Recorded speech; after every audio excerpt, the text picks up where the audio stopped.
get in public comment. Yes. All right, so I'm here to speak on behalf of the Booker Consulting, Tashaka Merriweather. I'm K-12 Coordinator Operations. So I work alongside Mr. Booker, and I know exactly what he does every day. And this committee is preparing to essentially eliminate that role without a replacement plan. And so I just want to make sure everyone gets a full picture of what's happening. My position is being eliminated. The director of K-12 operations is soon retiring, and now the safety consultant is on the chopping block. So that's three positions gone, decades of institutional knowledge gone, and the operations department as we know it, will cease to exist. So the person responsible for keeping our students safe in an emergency, they'll be gone. Facility compliance, that'll all be gone. And there's really no one to fill that gap. So I understand we have to, have budget decisions, and there's a difference between a difficult cut and a dangerous one. And this is a dangerous one. So before this committee continues to move forward, I just, want the public to know and just to know what is the clear answer to the question of what the plan is. Who's going to absorb the workload, which staff members carries the accountability, and which schools bear the risk when something is missed. And when something goes wrong, we don't want to be looking around. In a district our size, something always does goes wrong. We have to look no further than just the news last week.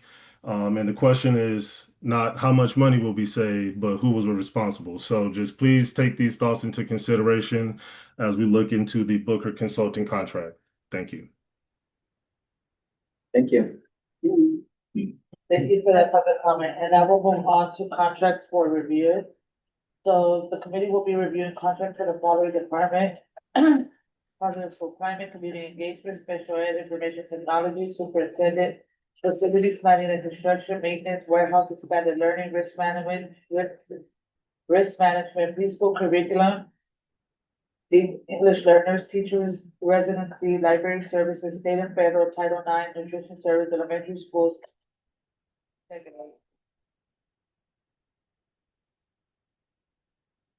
And we're gonna get started with ed services today.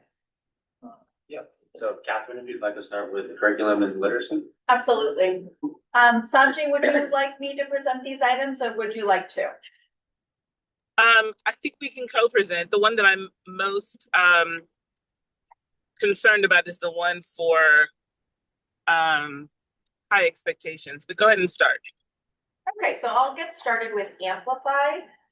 So Amplify Education comes up for about $75,000 under curriculum literacy. This is our reading difficulties risk screener that is mandated by our California Department of Education. Our committee selected the tool MClass Dibbles. And because we have a high population of students who also are English learners, we have the partner that goes along with it called Lectura. So you're actually going to see this in both English learners and literacy. The actual quote is for professional development because with a professional development plan, they gave us the licenses for free, and this plan sends, if you could scroll down, I think it is a multi-year quote. 3 years. 3 years. And so we should not need to do this again for another 2 years. And that's for both like Buddha and for MClass Nibbles, but we will likely need to focus our training for new teachers that are hired in K2. Thank you. Questions? Any discussion? All right, I did want to thank Teamsters for bringing us Pan Dulce, by the way. Yes, it's in the so back, good. in case anyone didn't know. Really appreciate it. To celebrate Cinco de Mayo, right? Thank you, Pedro. Okay. And then if you show the English Learner tab, Jeff, it'll be at the very bottom, Amplify Education there for like Buddha. And the funds for this came out of a literacy support grant as well as educator effectiveness. Okay, Superintendent. We don't have a choice to continue this work, so. Yeah. It's a mandated requirement. So, yes, and this is a assessment system for our kindergarten and secondary students for literacy. Thank you. Okay, let's move to a vote from labor.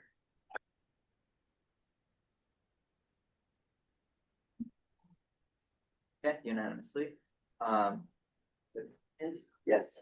Okay, we'll retain it. So the next item is a consulting contract with the Bay Area Discovery Museum for our TK educators. Really focused on ensuring that our youngest learners really, and really our teachers are able to facilitate joyful play as well as have experience around hands-on science and real-time learning in the classroom.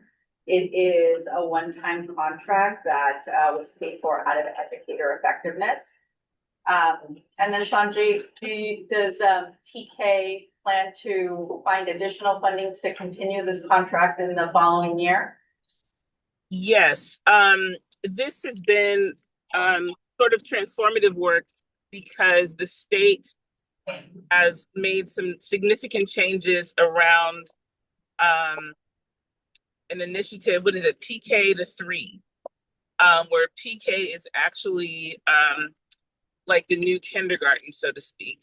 And TK fundamentally has changed drastically from what we have done historically. And so this particular consultancy has been like a coaching model for our TK teachers around how to embrace the foundational skills, which are the new standards for TK, and really enhance the educational experiences. And it partners well with our DRDP, which is the assessment for. Yeah. The assessment that our early preschool and TK educators do. Cutting out. And then helpful. There should be. It's been tremendously helpful for our TK, and especially since we're expanding, we will need that level of support for our new teachers coming on. And the good news is I was wrong. It's not educator effectiveness. It's actually the early education teacher development funding from the county Office of Education. Yes, absolutely. Thank you. Any questions? Francisco. Is that ongoing funding? So we will apply again to be able to have access to the funding, and we bring the contract back should we secure that. Any other questions? Okay, any discussion? Superintendent? I encourage us to maintain this term. Let's move to a vote. From labor. Retain. Good here. Yep, we'll retain. Let's move to the last one. So the last one is a contract with High Expectations Consulting, which is predominantly the facilitator Cindy Weller. She has been partnering with several departments, both community engagement. I believe that CSAIS also has a contract with them. But this is as a result of feedback we got from our ASAT as part of our DLCAP recommendations on the creation of a long-term actionable parent engagement plan for our African American families. It is a contract that encompasses both a parent workshop and some principal training. And it is currently funded out of educator effectiveness, just sunsetting this year. So new funds would need to be identified for this contract. And then I'm going to pass it over to Sanji to really build off of what I just set us up with. So High Expectations partnered with the district a few years back and created the walkthrough tool for parent engagement.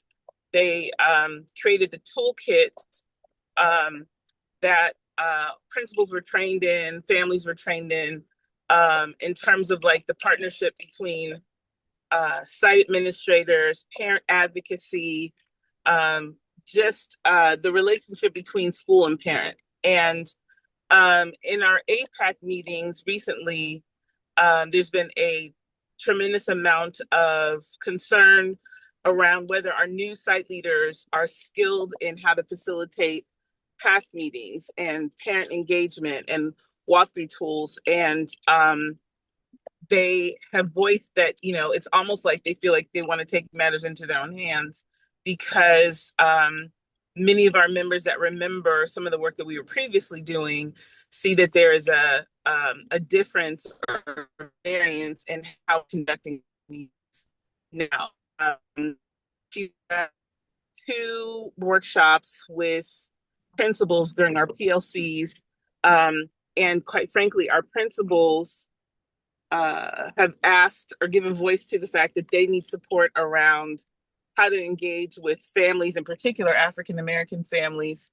And they gave us tremendous amount of feedback around from a survey that she gave in terms of the need. I'm a proponent of thinking that those in front of our students need to also have professional development, and that's something that she could bring on both sides for parents and for our site leaders. She brings a tremendous amount of knowledge, and her reputation in terms of professional development and support for parents and teachers has been stellar. So we're hoping that we can move this through. She started towards the end of this year. We have a parent workshop happening on the 27th of June, and we would like to continue this.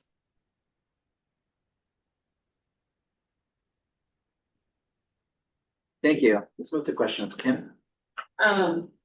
What areas is she focusing on? Just the African American community? Or is she also bringing in other areas for collaboration, like the multiculturals? Because we have a lot of mixed families in our area, and might be something else. Did you hear that, Sanji? Would you like me to take? No, I did. It's an excellent question. Her whole platform is for all families. And there is a component around just parent engagement per se. She was contracted to have a focus on African American parents because our data suggests our students are performing the lowest. Our parents, this particular parent, unless there are other parent groups who have said that they are having these challenges, the APACs have been specific around the challenges that they are experiencing at school sites. So this is not necessarily a cultural thing. This is more around what the data says around our families, who in this case in particular happen to be African American, partnered with their academic data, and there's a need to support this particular student group and parent group.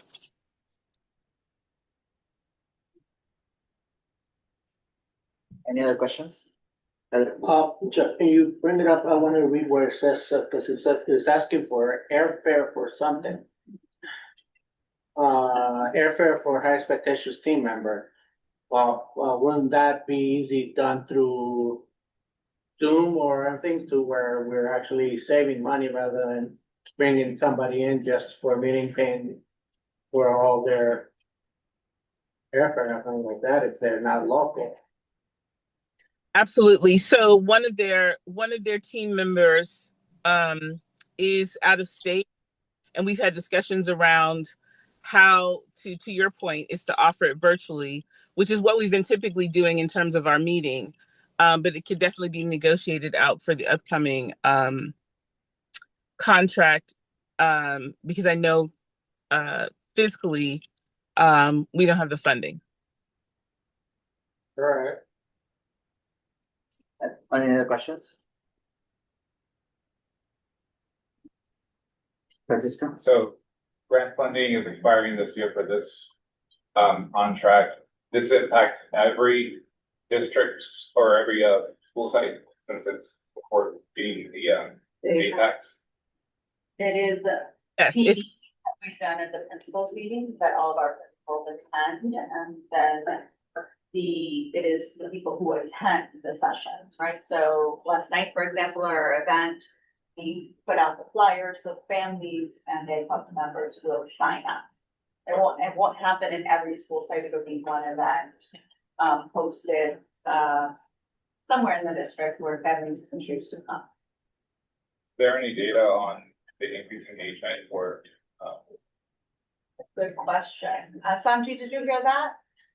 I was trying to hear the first question and I didn't hear the second one. is there any data on the, engagement results based off of the implementation of the supports? Is there data around parent engagement?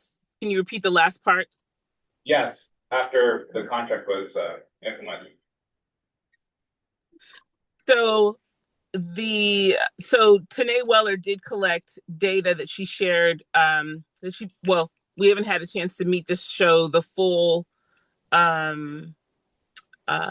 range of the survey from principals. I think that's what you're asking.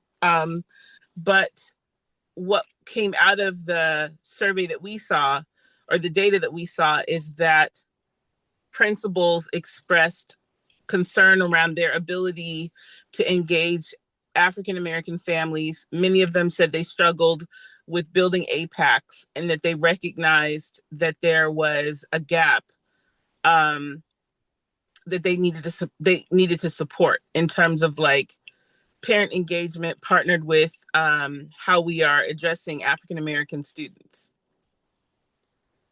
I think that was one of the questions. There was another one before that I didn't hear. And we wouldn't be able to have some of that data yet because the work is just starting. The Tanae did partner with the district years back, so there might be some data from her period of engagement, but we don't have I don't have access to that right now. And in terms of her interaction, it's with elementary and secondary sites. And this is an area where it's not just serving certain pockets or certain schools depending on their demographics. We have African American students in all of our school sites. Some have more than others. Some maybe have under 10. But again, this is also professional development that I think somebody mentioned, like, who does it impact? It impacts all of our students. But it'll certainly enhance, the goal is to enhance the experience of African American families.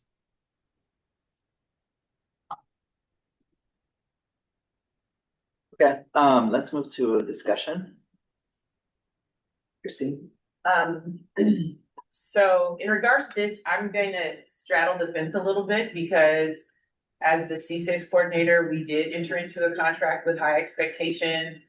The schools that we were working with were mainly schools around the El Cerrito corridor.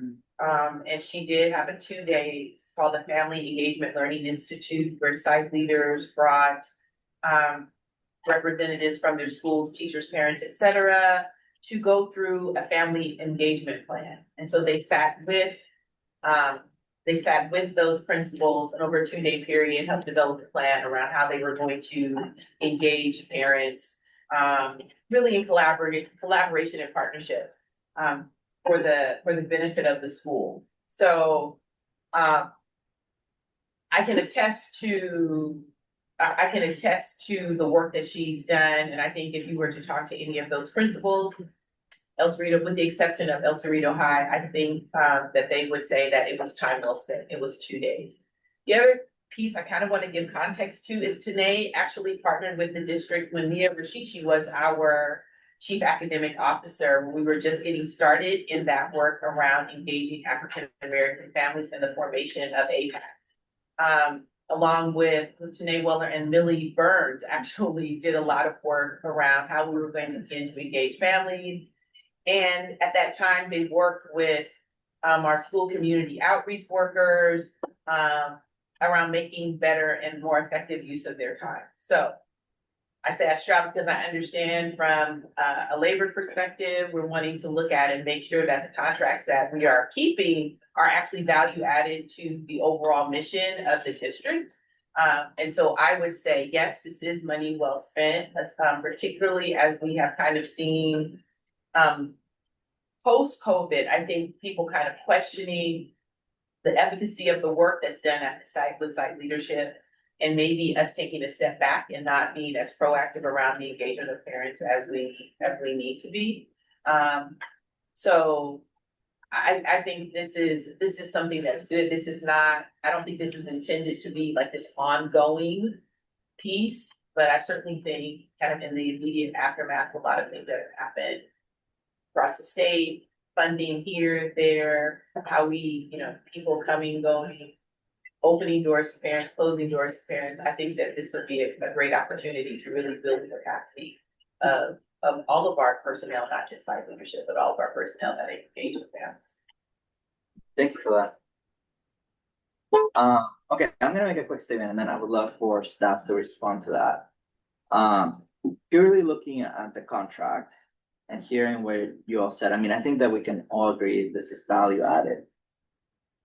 Some of it is very expensive, right? So for example, her being at the ASAP meetings, it's $5,000 per ASAP meeting for her, right? So that's $2,500 hourly rate, right? So when I see that, that to me is very alarming, especially because I just attended the ASAP meeting this week and she said, I think 2 things in that meeting. So not arguing that that was invaluable what she shared, but I'm just arguing on the opposite end of like the expense, right? Seems like a very expensive rate. Almost $11,000 for a 5-hour training this summer.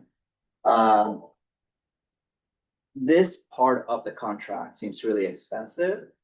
The PD for principals to me seems like potentially what most consultants would charge. But when it comes to just being at the meetings, it seems very expensive. I agree with the travel. I think that we're not allowing our own staff to travel. So I think paying for consultants to travel to me feels weird. Not weird, but uncomfortable in some sense. So I'm kind of feeling like we continue the professional development piece, but then we cut the other section just because of the expense. But I guess the question is who could then lead some of this work? Or specifically, because I agree. I mean, I think that we have to continue to develop and support our ASAP team and principals who are still uncomfortable with how to develop that. So I spoke to a principal this year who was actually uncomfortable about it and asked me for my advice. I was like, I don't know, right? You need to obviously contact the right person to support you through that. So I think even with the PD that's already happened, there's still people that need more support, right? So I don't want to also cut something that is obviously needed, right? So yeah, could you Just you guys to respond weigh in to this? on that last statement, Yes, we've got about 24 of our 54 principals that are in year 1 or year 2 in their role. And so it is a critical time in our district to be able to make sure that we do have strong professional development to support. We don't have, it's not all veteran folks that are here. I do think, and I do see the value. I did meet today, way back when she was getting started and working with the district. I also have sat in on principals meetings where she has presented and people have been very appreciative of the work that she's doing. That is, it's one of the tangible things of some tools, of some supports. We can continue to look at kind of building capacity. With some of the reductions, it makes it a little bit more challenging to do. But that is also some of the work that, not to pile everything onto our new assistant superintendent, community engagement implementation. That is some of the work and supports that she would be able to partner with our vendors, our contractors who are doing this work, particularly with today, if the focus is around capacity building. But I see this as a valuable support again, for African American students, lowest performing students across our district in all areas. And pulling away supports that we know are effective, I think, So you're speaking about obviously the support that she provides through PD, but can you talk about the expense behind her being at all these meetings? I think that we can look more closely at what the scope of the work that she's doing. I wouldn't necessarily say to cut it. I think the retreat will be very helpful. And that is gonna be costly, a retreat that someone is putting on is gonna be costly. If it's not connecting with ASAP, being able to be there, track what they're talking, so, I mean, she said a couple of words, but she tracked everything that they were saying. And that does go to inform what happens at the retreat and really understanding where things are. I think that it helped for her to be there, but we could definitely revisit the scope of her work. And something that's more. It's the right word.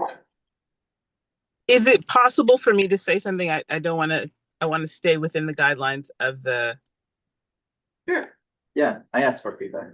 I wanted to speak to the last APAC meeting and directly to your point about she had possibly 2 words. She did only have 2 words, and if I reflect on that particular meeting, none of us district-wide had more than 2 words, because what we see happening is that almost like a coup situation, because there's been so much discussion around leadership in the APAC, or like support for the APAC, in terms of parent engagement. There's like this undercurrent of the APAC taking things into their own hands. And what we're trying to prevent is that from happening exactly. So she needs to be positioned as an ally and someone who is well versed in supporting parents, that has the relationship. I feel like we're sort of at this crossroads with how we are treating a part of our community who's been very vocal and explicit about the concerns that they have. And in some cases, we may have come slightly close to what they're requesting. And I know every request isn't something that we grant, but this is a big one.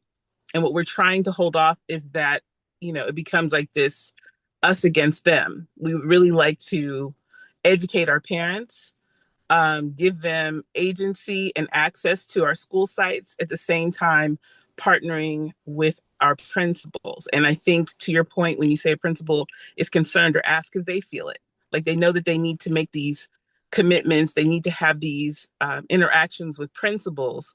But even in our, we have a, what do you call it, like a drop-in time for principals. They come and they're sort of like, I really don't know how to do this work, but I know that it's necessary.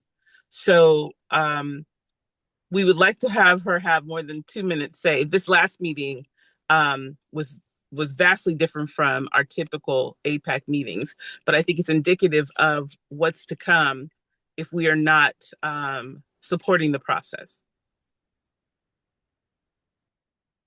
Thank you for that. And additional thoughts?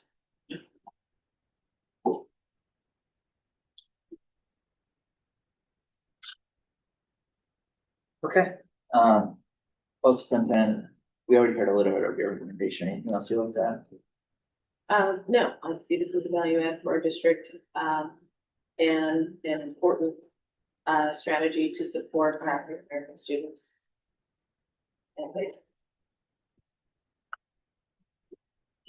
Thank you. So labor, why don't we go ahead and vote? Retain, unsure, retain, unsure, okay. Okay, let's move to our discussion. I mean, I think I'm so torn because I definitely hear the positives, the impact, both from what families are asking for and, you know, potentially the long-term impact that all these things can have. Um, I think that her fees for the meetings are high. I think like all consultants, right? It's not just her. Like, I don't want to just say her, like all consultants obviously do this, right? Like another consultant last time we talked about, I was complaining about their fees too. Like, I think that's just my only concern when we are in this position where we are trying to save positions. And we're also making this decision of like, well, I'm okay paying this one individual $5,000 for 2-hour meetings. I am just so torn. I have no argument about continuing the PD. I think that's absolutely necessary for our leaders, to develop these teams and support families. I think to me, it goes into like, what is it that we're invested in? I think that we keep bringing in things to help support, but there's not a vision of our expectations, right? Like, keeping this contract is gonna do X, Y, and Z into the vision that we have, into really making a change for our students and not just, going in circles. I think that's where the problem is. I really am supportive of the PD because I think it starts from the top leadership, understanding and knowing how to then engage and how to support students. And then having them carry on some of that work of like, this is how we do it with those tools that they're given, and then looking at the district vision of how do we now, what programs are we bringing in to support our African American students, and not just, hey, let's do this right now, and then there's no data or oversight or tracking of what we've actually fallen into. So I think that's my hesitation. I'm all for keeping the capacity building part of it, because I really do think that our leadership needs to lead some of that work, but I am also hesitant on the capacity building part for families, and that's only because, like I said, we need to have an end goal of what this is gonna look like and what we're trying to achieve with, some of the investments that we're doing. So this is my recommendation. Oh, I'm sorry, I know I'm breaking protocol. Can I just offer up, a couple things? One piece that we did in the CSACE work is we held focus groups, and those focus groups covered African American parents as well as other. And they were not necessarily held together, right? To give each group the freedom to say what it was that they felt they needed to say without offending anyone. And the data says they said the same thing, that they felt like there were barriers to engaging with schools independently, right? And so even the facilitator around that's like, that was shocking. It's not necessarily what they were expecting to hear. The other piece is, back in the day, I know Demetrio remembers, as well as Superintendent Cotton, we used to have Parent University, right? Which provided access to parents around how they engaged.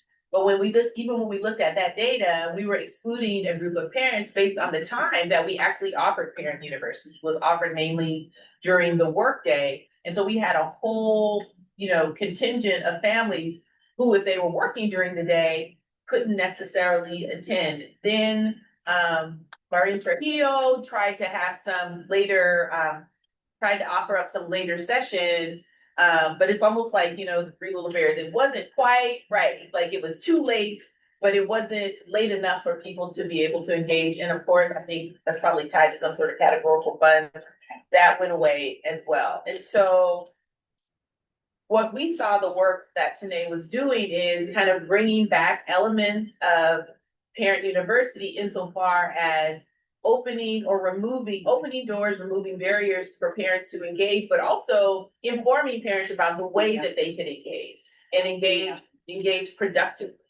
And again, kind of collaboratively with school site leaders. Like I said, admittedly, I'm biased because I've had opportunity to work with her, and see see what she's done, and we do have data to kind of back up, you know, principal, survey, parents, teachers who engaged in that work, which I am happy to share with if you feel like that is something that you would be interested in looking at. The CSAFE report is a public document as well. I haven't presented to the board yet this year. I did present last year, so that is also upcoming, but I certainly can provide you with draft information if that helps in your discussion with the larger board. Just want to put that out there. Thank you, Christine. Uh-huh. So this is what I recommend. I recommend that we keep it, but that we negotiate lower rates specifically for the family meetings. And that we eliminate the travel for the one team member. Because I do want to ensure that we're consistent, that if we're not allowing our employees to travel, I don't think we should be paying for consultants to travel. I don't want to say like, let's cut it by $10,000, right? I think that that's something for staff to figure out. I think that we should negotiate lower rates on these two, on the family capacity piece. I think we can keep the leadership development as is, but just the capacity building for families, I think that we should reach out to them and try to negotiate a lower rate. With the caveat that we also create a plan with them for an end date. Right, as you were mentioning for this work, right? Eventually, how are we going to transfer in-house? So that would be what I would recommend. What do you think? So this is on expiring funds, so whatever we contract that we enter into need to be identified where the manager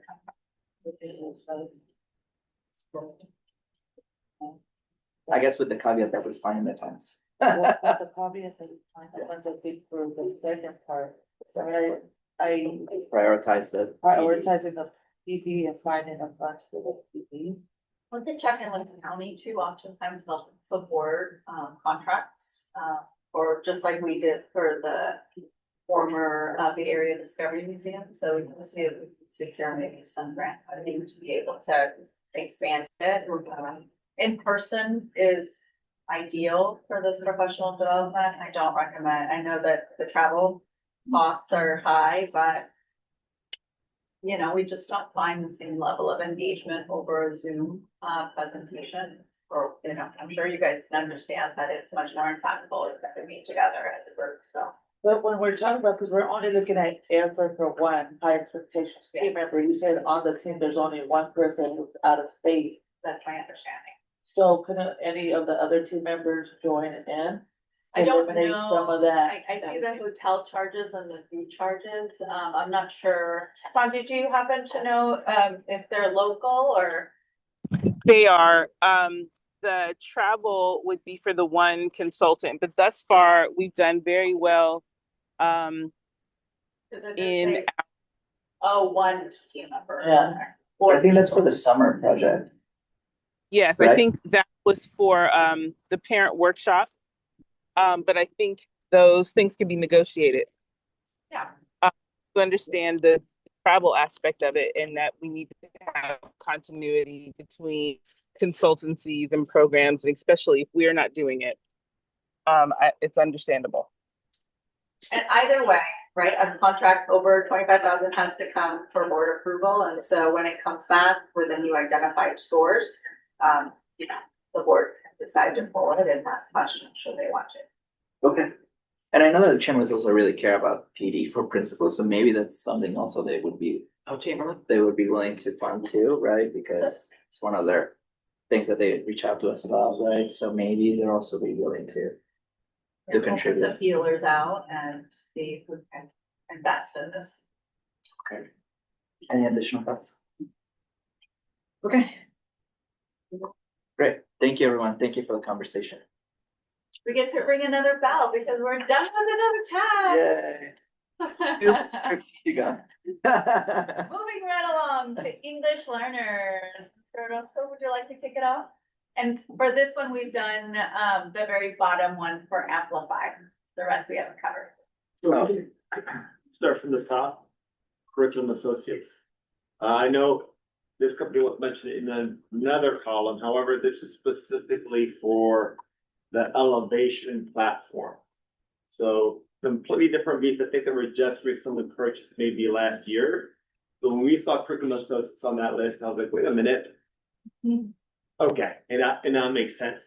Folks are buying out companies left and right. Elevation Platform is really the data platform for English learners, teachers, administrators, employees have access to this platform. All of the recommendations from MDAC and from ELACs are also incorporated into this platform. For example, the last recommendation included an interim LPAC. All these items were uploaded through Elevation. Our next major step, which is the OPTO, which is the observation protocol for teachers, was now also embedded. Yes, this sounds like compliance and assessments. The golden connection is that it all connects with strategies from teacher input and assessment input, specifically for English learners.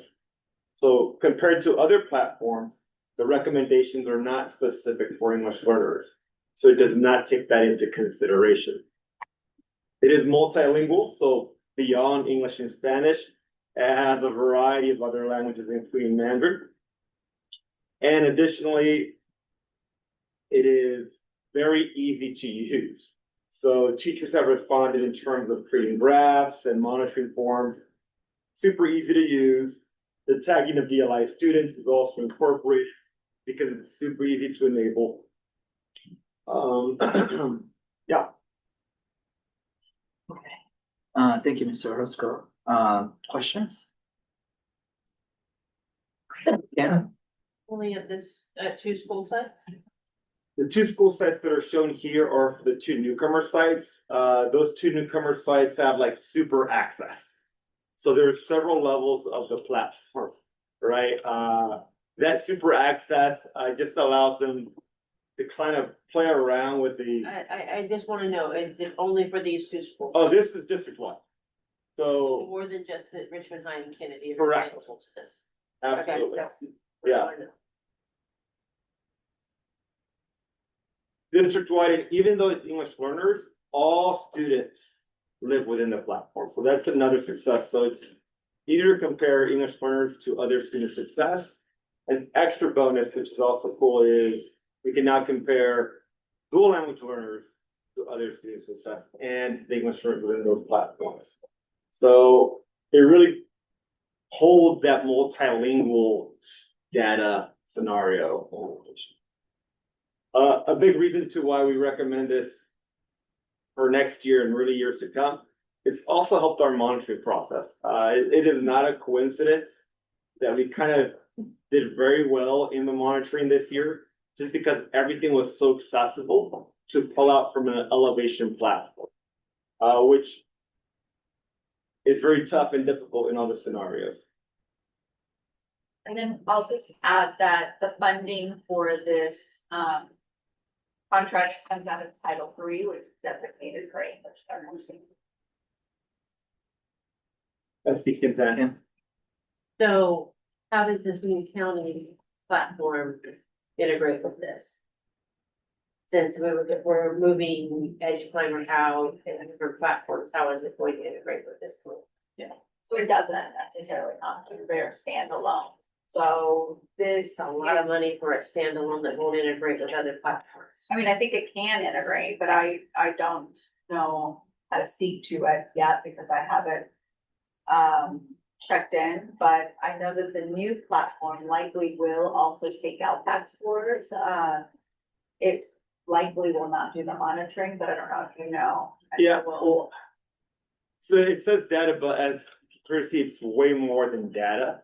It's personalized teacher feedback, which the OPTO is an observation protocol, which allows what we want to see more individual supports collected. So that's something that I don't know any other platform to do specifically around English learners.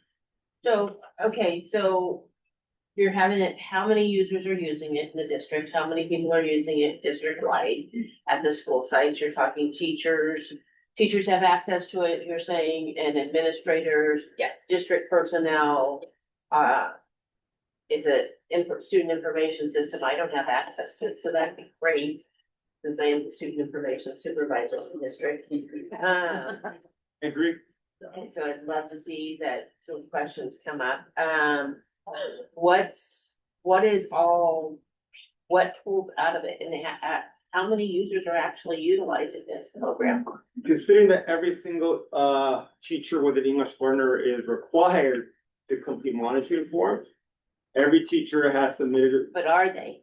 a monitoring form. Every Yeah. teacher's supposed to take attendance also, but I don't have that happening, so. So a substantial higher amount of folks are using it. In fact, it's our highest attended professional development when it comes to our department. Yeah, it's been highly used. I think last time we checked, 80% of folks have accessed it in some capacity.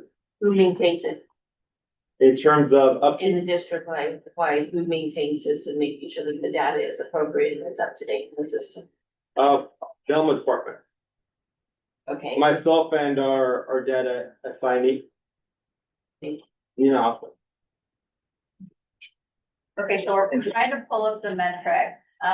So 729 teachers, total logins 4,600. And then we have it by school as well. With Dover being the highest, then Washington, Downer, Kennedy, and Perry is Grant. Murphy, Richmond High, Michelle Obama, Bayview, also Rito High School, Richmond, Heidi, and the Pinole, on the other side. what about Stewart? They are a DLI school. They're not in the top 10 list, so, or actually, so I just read through the top 10, is what it pulled up for me. Thank you. Clever does the setup for teachers and students, and the Elma staff does any quirks that come up. So if people are moving, psychologist is always a big question because especially providers move around. I'm asking these questions because I'm hearing changes in what we're doing in programming. And I want to make sure that people are actually utilizing $100 and something thousand program. Absolutely. So we're cutting other programs with much less, so, 211. excuse me, 211. That would be expensive. 211,000. And how much of our scores, did our scores go up this year? our scores have had difficulty, but a big reason why we purchased a larger contract was for that PD section, considering that we lost personal support. So we had to invest in, So we're contracting out correct, people's if we positions. have no coaches, we're limited to contract out. There's another contractor contract out. So we increased, I think, this contract by $80,000 ballpark in order to provide that strategy support. Now, I will say they're very well attended in terms of PD, and the PD is frequent. I'm gonna ask you a hypothetical question, Mr. Roswell. You're welcome to just say, I'm gonna pass it on to the superintendent. Just kidding. Would you not? Would you not find the funds to go further if we were to just give $200,000 to Kennedy Mission High for the expansion of the internationals program over a data system that seems to be working, but it's very expensive? Like, wouldn't those funds go further to provide more staffing and teachers to the internationals program or the new newcomers program that eventually will continue to grow than the data programs? At some capacity, I would not solely get rid of it because there's a big portion that coaching would not be able to do in terms of being able to monitor the compliance portion of this aspect. However, when it comes to strategy, I mean, we could go back to that ballpark 100,000 contract and invest in personnel to implement those strategies in the classroom. So I do believe the loss of our coaching team in the Elma department is one of the major factors to our difficulty implement the strategies from our How many from our coaches? curriculum and from items like elevation. How many coaches do you lose? 3 coaches. Full time. Full time. I was gonna say, and anyone who's ever worked with Mary London, I mean, Huge loss. yeah. She was a huge part of when I was at Riverside, the reason why we were actually able to reclassify as many students year over year as we do. In this conversation, Jeff, 3 coaches. For instructional coaches, for teachers, for DTR,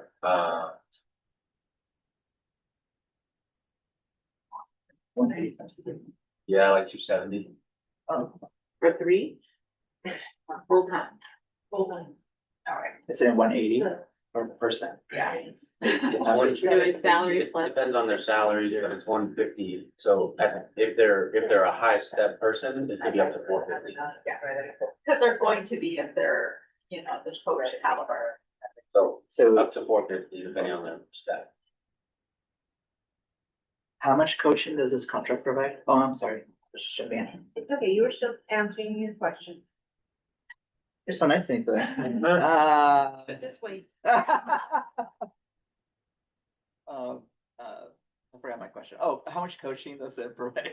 So it doesn't provide in-person coaching. It Okay. does provide PD on a frequent basis that becomes very focused. So they're looking at your specific data versus presenting a random strategy. Okay, thank you. Yeah. The community schools grant. The different grants, is there something out there to work towards getting this information, these coaches, this program, which is obviously affecting our students, not having somebody that knows our students doing the work. You're outsourcing again our work. We're not having somebody that actually knows students to do this work. And how to do the work. They're not actually working with our students, they're training the teachers on how to use the platform. Yeah, but if they don't know who our people are, then how are they gonna train them in an effective manner to work with our kids? They need to be part of us. Well, and I think. I think we very much solidified that, not having somebody through the African American, through everything that we have going on in our community, we need people that know our community, not outsourced out of state, out of the county.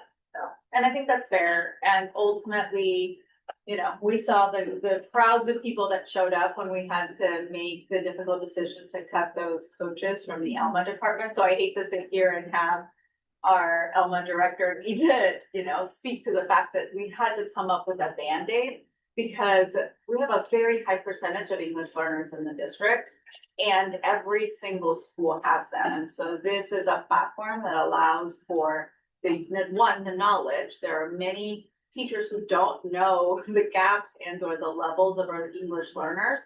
It's also giving them access to the observation tool, the Optel. And then this addition to the contract gives teachers the training so that we can continue to increase the usability, which is what we want for our students.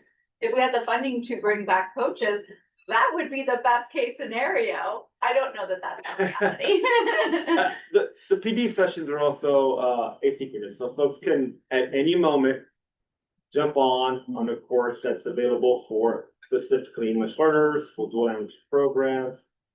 When you have 1 or 2 folks on the team, PD is an access for teachers, and Elevation is really good with providing accessible professional development and even give certification at the end of their PD services as well. Yeah.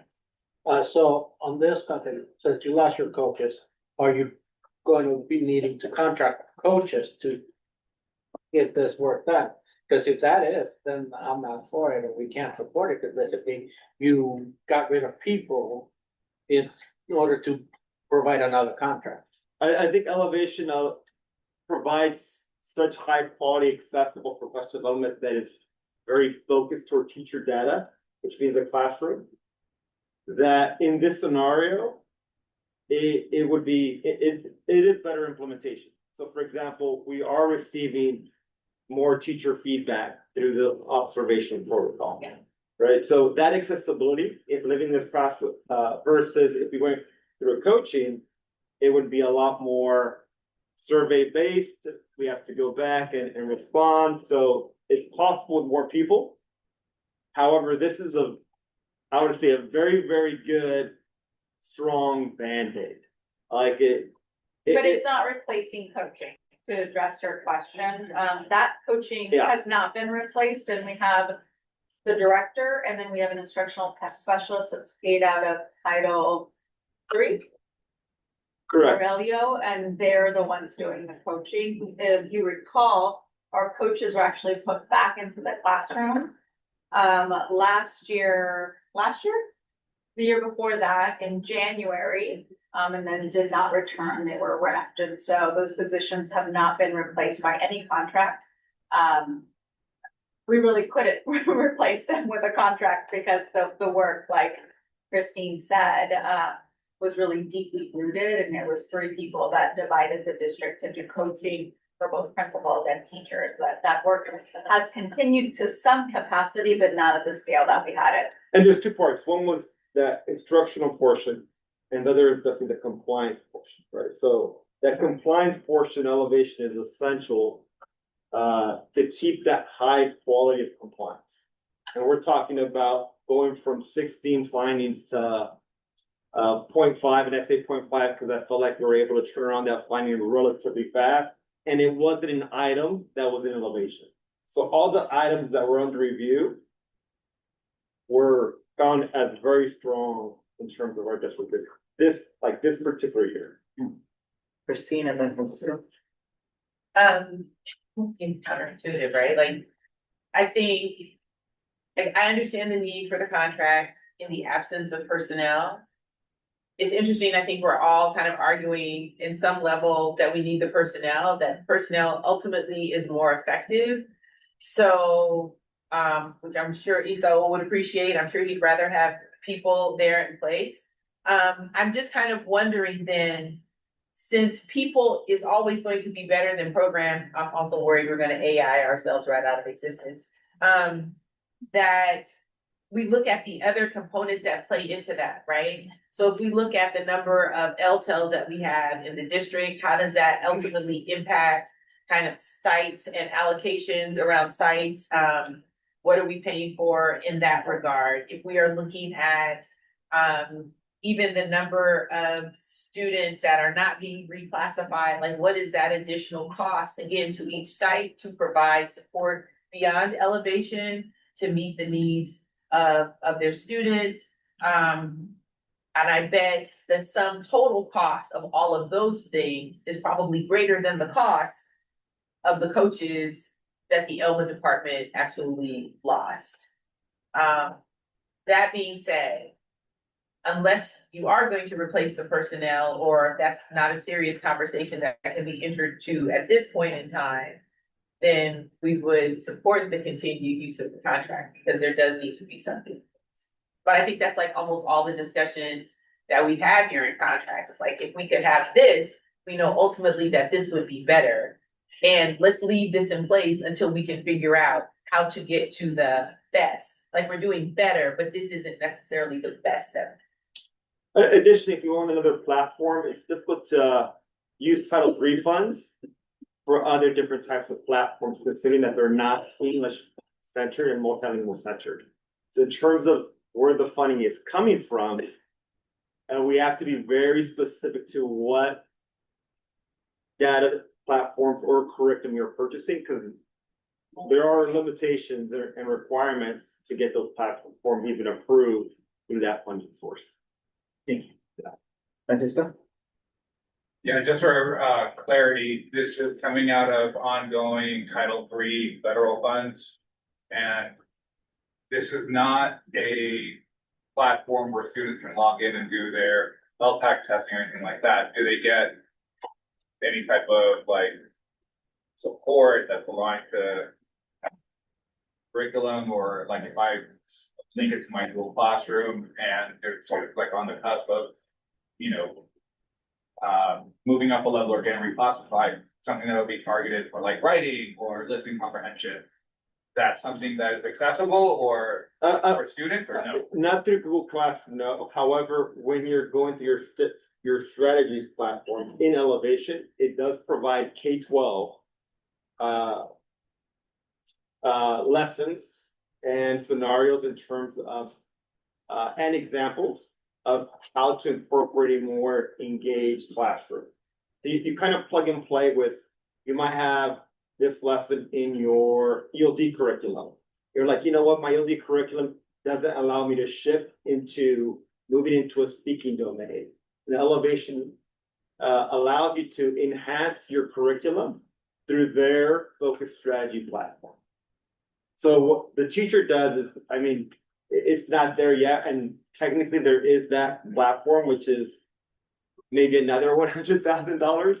However, they're allowed to print it out right now. So even though the students don't have access, because that's another tier, they're allowed to print materials or present materials on the screen to enhance curriculum. And that's not only ELD. One of our goals is to enhance English learner access in all content areas. So the benefit of this is a math teacher can go into this platform and say, you know what, my math curriculum is not created to enhance the environment for English learners. Elevation can now come and play. That's one of the areas where I think we can grow a lot. And I think we'll notice that English and ELD teachers are using this more frequently because they identify the English learners. Or other content areas where we have a lot of integrated ELD, that happens a lot less in our district. However, this allows for those teachers, especially in locations where they're collaborating together, like the Newcomers Academy, to access how to enhance their math-focused or science-focused or history-focused curriculums for English learners. Hopefully, I mean, maybe I answered more than one question, but yeah. Just one last thing, what platform was used beforehand, before Elevation? Was there a platform or anything like that? I have a question. What?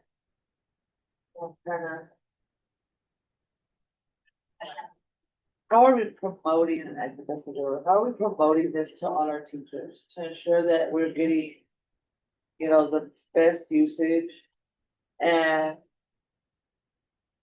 really continuity, I think, across the district when it comes to these platforms. So I know everything's basically like, they have the freedom to use, right? Like, we are letting them decide if this is something, but if we are actually investing a lot of money into this thing, how are we now ensuring that our teachers know that they have access? And we keep reminding them and kind of selling them the big highlights that you're talking about, like, hey, this can be used for many things, not just straight directive of, yeah. So there have been shifts made. So one of our difficulties at the beginning was Elevation was one new platform. There's a lot of training behind it in terms of the access component.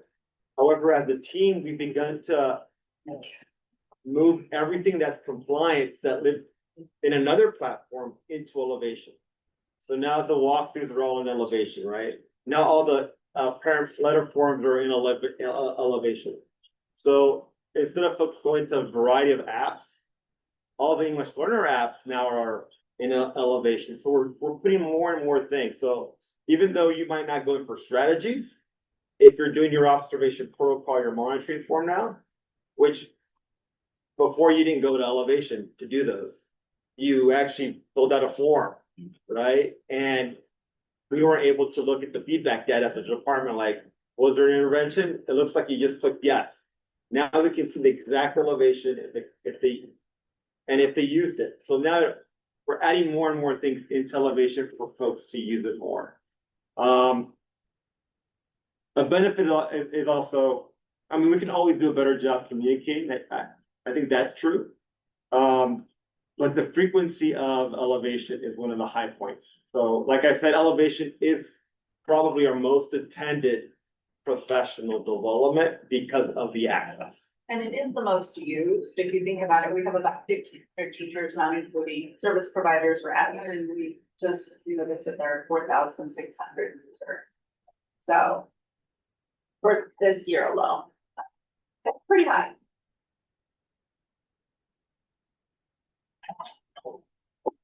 Users or user? As you said, two different things when you reported that for, that sounded like 4,005 people in it, so it isn't a lot.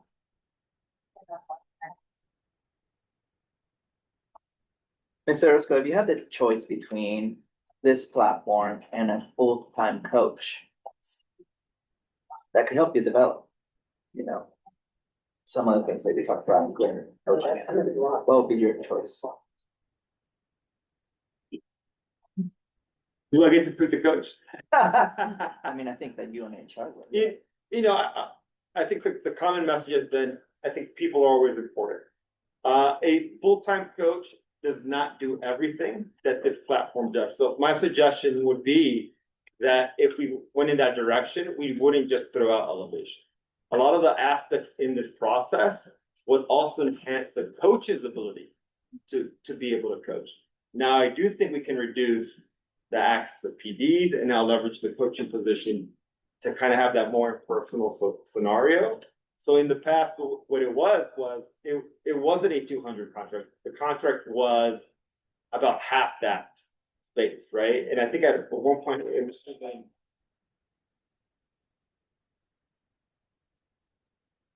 80,000.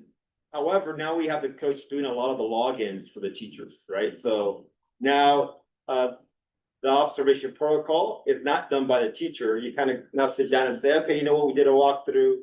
You saw this, I saw this. And now it becomes part of the coaching relationship through the platform, right? And I think that's super important because then those are conversations that I can have with the coaching team and then we can have as well in terms of data. So it's a very unique way to collect data that is not only assessment based, which for English learners is essential to determine success and growth. Considering other platforms do not gauge the English learner dual lounge component. And I think this year is the first year that we've been able to even access that holistic benchmark. So I mean, that's my urgency is, it took us a while to kind of get to that holistic state. Now we have that there.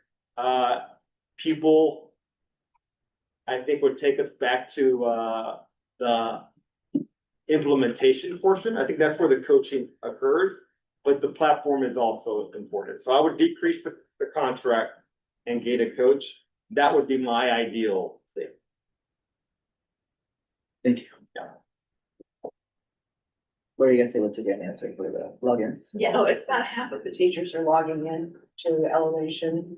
And you have to stop and think, is a PE teacher gonna wanna use Elevation? Is the band teacher, the ROTC teacher going to wanna use it? So I look at half being very successful. Also, if there's a problem with the platform, if my telephone and my email blow up, because something's missing or something's not working right for a teacher, I look at that as something that's used often. And if a teacher changes schools and Elevation hasn't moved so fast, I hear about it immediately. Okay. Thank you for that. Okay, any additional questions? Okay, any discussion from anyone?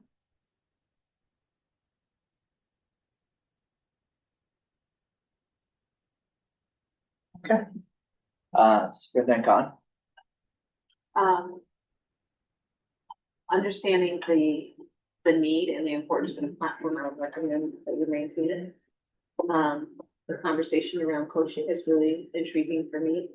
And we know through research that coaching is the best model. I understand what Isol is saying, that you don't throw out one.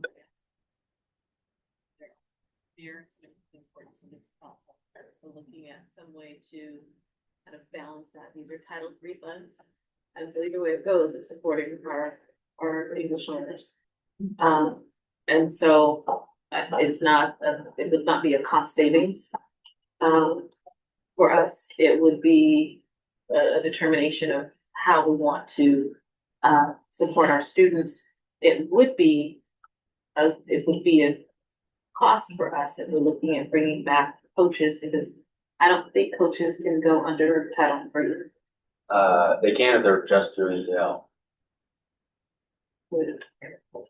So there is a world where you decrease this and support a coach. That's not. And there are carryover dollars in this resource, so it would offset some of that, and there are some funds available in Title III, just because of how hard it is to spend those dollars. But if we were to go in that direction, scope, can we bring down the contract for just the platform to what it used to be, to the 80,000? Or would you have to keep it at the 110? I would have to, I mean, I can't answer that, but I think I'm pretty good at negotiations in terms of contracts. In terms of contracts, so I think we can, 80,000, I think to that scenario, I think would be very difficult. But I think half would be a reasonable goal.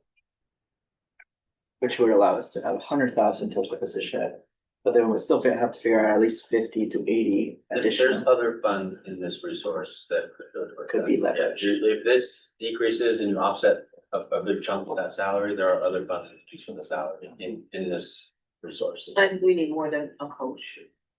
It would be one coach, yeah. Yeah, I mean, The only way to keep this and go that low is if it wasn't provided district-wide. That would If be. it wasn't provided this. That's right, if it was not provided district-wide, and that's how it was at 80,000 before, so we start with strategic schools first.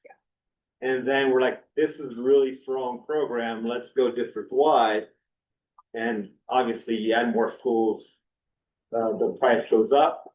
But that would be, I mean, that would be the conversation is, I'm sure they're willing to say, yeah, we can give you a lower contract, but not for the exact same service. And the coaching that happens, you're still sharing your screen, by the way. Yeah, that's right. Because I started to see names there. The coaching that happens for the 100,000, could that be done by one person, in your opinion? What we're getting from them, could that be done by one, hopefully really good coach? Or in your professional opinion, what you're seeing, like, no, I just wouldn't be able, like, what I'm trying to get at is, would it be realistic for us to cut in half? And maybe go in the direction of coach, or is it like, no, that would actually decrease what we can offer? It would be a different offering, right? So, obviously with Elevation, I think we'll have more users, right? With coaching, it's a higher quality in terms of support when it comes to the one-on-one teacher support. But a lot less teachers will be impacted unless there's like a full school confirmation of that scenario. However, I think the impact for students personally, coaching is stronger. Coaching through the contract or coaching through? Through this particular contract? Yeah. No, then No. coaching will be stronger. How many English learners do we have? we have around 10,000 English learners, which was a close to over 40% in our district. So one coach would not be able to cover the K-12 access scenario. To the coaching provided. Correct.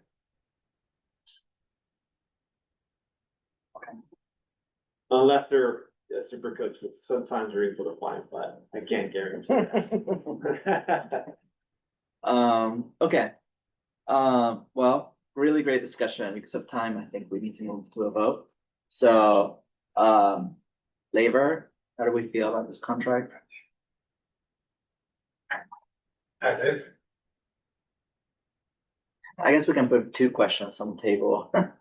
And then, I mean, kind of hard to make that determination in this moment, right? But it would impact this contract, right? So first, how would you feel about just retaining the 211 for this contract as is?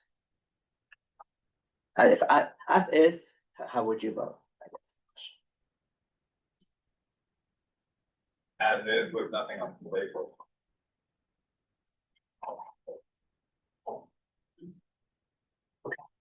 And if we were to reduce it in half, knowing that potentially some of the coaching services would look different and maybe less. PD services, thank you. I should have changed that. Correct. Right, we would keep the platform, the 110, but then the additional funding, we could look into for potential hiring of our own coach. How would you guys feel about that? Knowing that, you know, we'll have an internal person that is working directly with the department, but the services might look smaller, right, district-wide. Am I phrasing it correctly? Yeah. Services would be different. How would you guys vote on that proposal? Would the coach be working with sites? Or just monitoring the platform? The coach would not be monitoring the platform. The coaches would be working with identified teachers. And our IS would be working with sites. So sometimes, right? So there's a real people, a real person component. Right. So we would need to coordinate, if it's site, we need to coordinate with the principal, we just don't. show up and Providing say, ongoing professional learning. I think I'm a stronger comes up with that than the first. Got it. Everyone else? Bring it back. It's bringing back. Same. I would be more aligned to that, but I also, I don't think we're fighting. Sorry, I don't think. Tim, I didn't hear that. Can you? I'm like, I want to really hear what you said. I'm sorry, but I'm seeing with their trends and when you're talking 10,000 students, you're not just talking Spanish speakers. And I think that's one of the focuses we need to start looking towards in our district is not just Spanish speakers. Because if you look at the students that are attending our independent study programs, those are not Spanish speakers. Those are speakers, they're for our East Indian families. And use a lot of different dialects, and we need to really look towards that. We used to be a very strong multicultural district with focus, and we can look towards that to bring those families back into us. I think that's part of our issue in this district, and we're losing to charters. Thank you. I would be higher to bringing back the coaches. Thank you. We need to look at grants. Coach. Yeah, this would only allow us to have one, right? Of course. Maybe hopefully we could look at additional funding for have more, but this specific question is giving up the coaching resource that the consulting services provide for us to hire our own person, provide professional development and one-on-one conversations with teachers and principals, right? So that's really the question that's in front of us. Francie? Where you lost the coaches was at the beginning of each year when we didn't have enough classroom teachers. Our coaches are credentialed teachers and they were all moved into the classroom. Right. And they did that year one, and then year two, they became permanent classroom teachers because they wanted a commitment, for their lives. And so I would hate to see you give something up in the hope of having a coach. Our coaches are retiring at the end of the year. Our classroom teachers who used to be coaches who are still here are retiring. And I would hate to have you give something up in the hopes that you're gonna have a coach and then have this whole scenario happen all over again. Yeah, I mean, I think maybe someone will decide to retire if their dream job is available, but I hear you. And I think that thankfully, I think the superintendent also shares the perspective of not putting people in the classroom after they've made the choice of a job that they need and want, right? So, which I agree, even though we agree on the need for a teacher in the classroom, that's not what they signed up for, right? Like there's many different arguments. So I appreciate that perspective. So I think that we can hopefully, if we make this choice, assure them that they'll take that position. And I think that if we move in this direction, maybe the caveat is if you hire someone, if not, we continue with the service work because it's not saving at all, right? Like, so the question would be more of like, if you're successful in hiring someone great, then wonderful. If not, then we have to we need the service, right? So it's not a cut, it's a transfer. Plus more. It sounds like negotiate a contract to onboard a coach. Is that accurate? With, I think you're just hiring a TOSA, right, to your department. I know. Maybe with clear Just like expectations, but everything. we hired 5 people while you were there. Don't leave the room. Is it reduce it and then add one? So I don't think we're not reducing the funds. We're looking at other ways that we may renegotiate the contract and possibly bring one or more coaches on. And so technically not a major change, but definitely looking at what are our options and then. Am I correct in that? Okay, So keep it and explore. yes, Keep it explored. keep it an explorer, hiring someone instead. Okay, Okay. are you okay with that? Okay, time check, woo, 10:50. Ready to whistle on her. Wonderful, hold on a second, let me just, okay, yeah, why don't we continue and then. So the next one, it looks like a lot of items, but in reality, it is the materials and supplies we needed for our elementary DLI teachers to be able to have the Spanish curricular supports to support math instruction in the Spanish language. Question?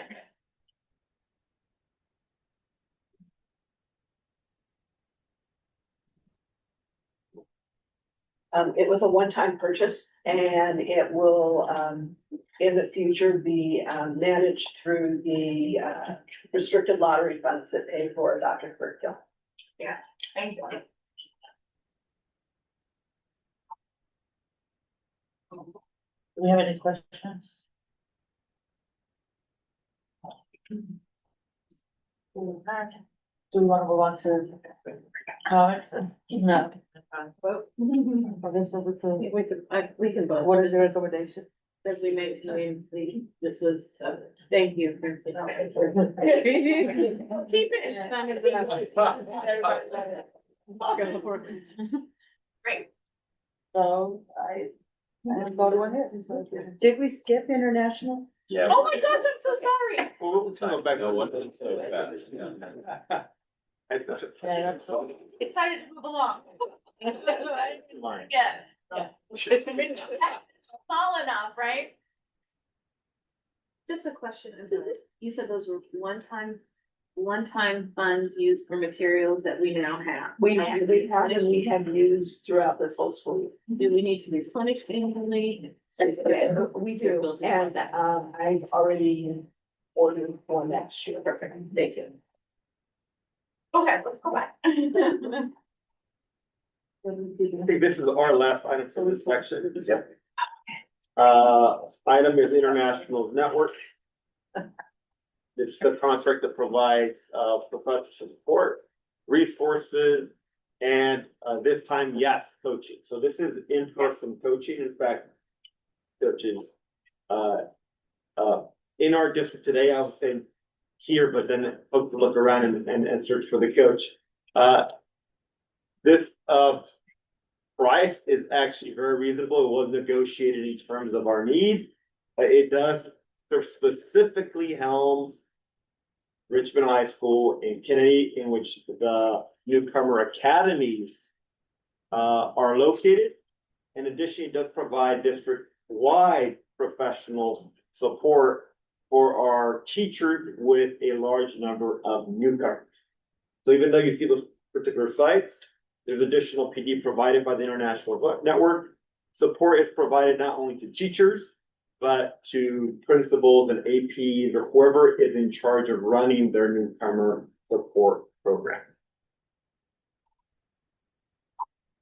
Okay, questions? Any discussion?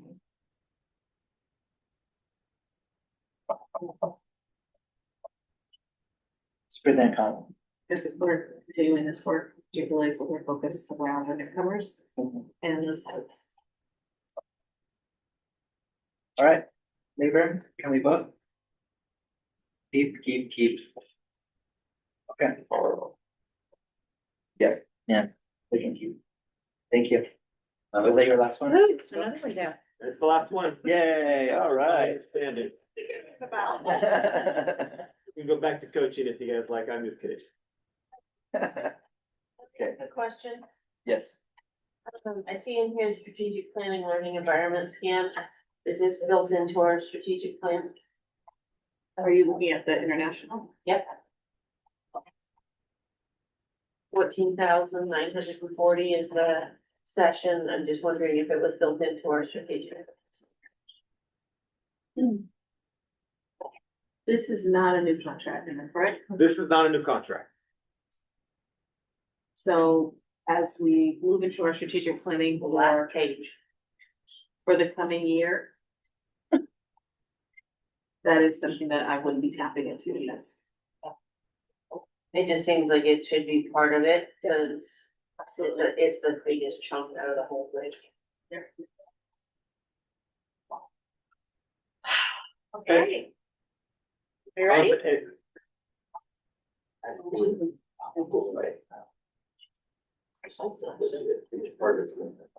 What is this, just teacher training? We're not classified. Next down. We can go in order. Or teacher residence. Chris, Let's go it's see. online for Yeah. residents. Oh, okay, yep, I got two. There. Yes.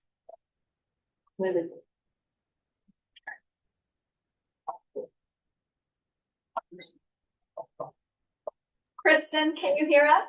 Yes. Okay, we're ready for you. All right. Good morning, everyone. So for our teacher residency POs, these are fully funded by CTC grants.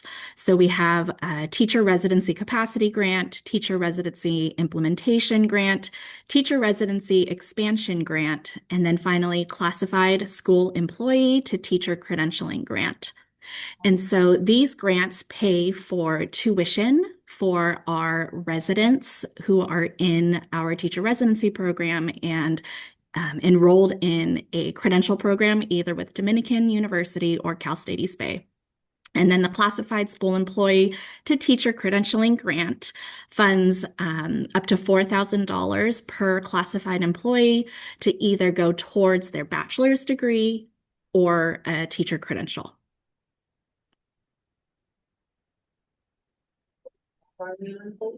Teacher residency. Oh, there. Sorry. Okay, questions? Thank you. Oh.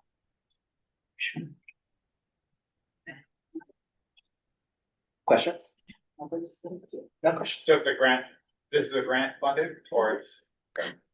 Correct. Fully grant funded with grants from CTC. Any discussion?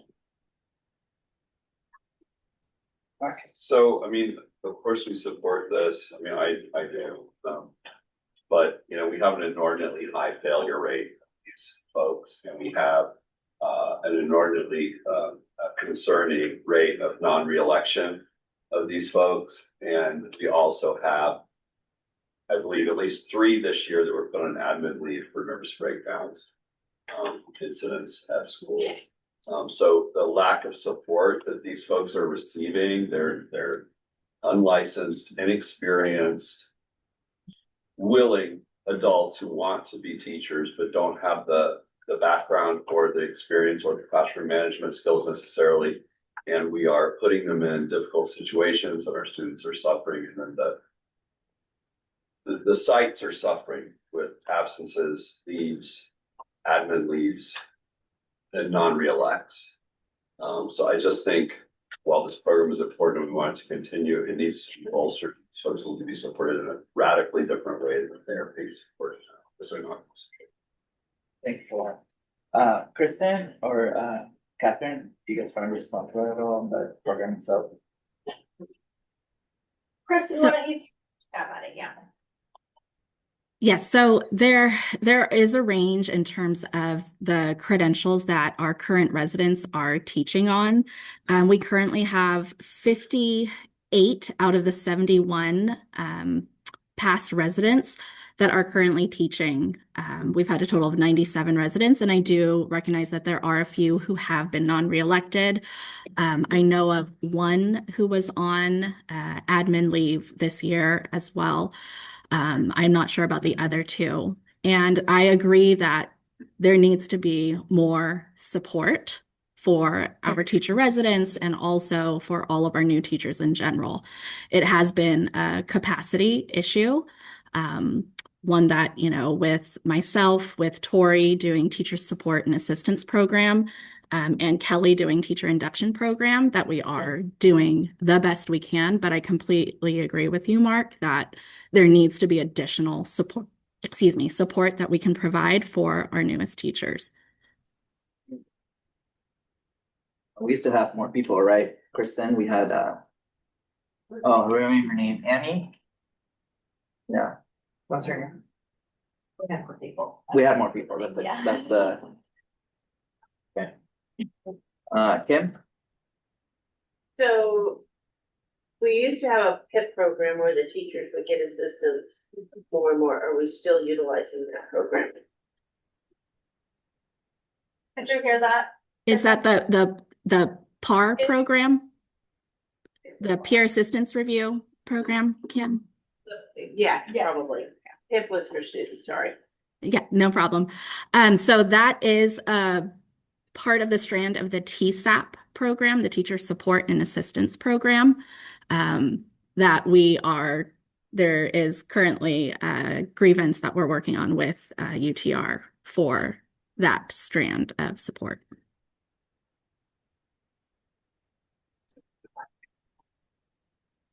Christine. I mean, I think again, this goes back to like decisions were made based on the information that was available around district personnel. This obviously predates Superintendent Cotton around how we could be fiscally responsible. And in doing so, we eliminated people who provided support. So in the short term, it may have looked like we were saving, but long term, we're actually losing. I mean, so whatever is here, yes, you want to keep that in place, but in addition to what is here, there has to be some other piece to support new teachers. We know that the credentialing process in California has been truncated in response to teacher shortage. So they're not necessarily getting what, dating myself, someone like me got when I came through the partnership program through Cal State East Bay. They're not necessarily getting that from the credentialing program, and so the onus is put on the district. So I guess the challenge for us, or the mandate for the board, in collaboration with the superintendent, is how are you going to bring back services to support the people who are doing the work in a way that is responsible, but not just like in the immediate, but really looking like long term.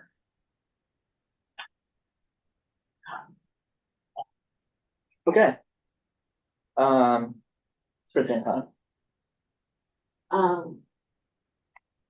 Yes, I support continuing this work. Looking this up, there is an issue around support for teachers, that we need to, it's fantastic that we have Kristen and her team, but we need to figure out how are we utilizing these folks?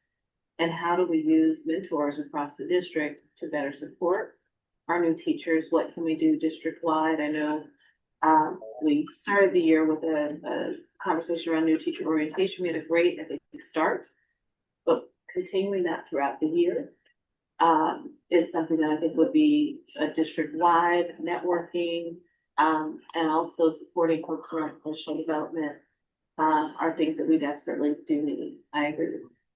I support continuing the teacher residency program. I know that is, again, one pathway to bring teachers into the district and to make it affordable for them to be able to teach or student teach, interning, and make some type of a salary to support that work.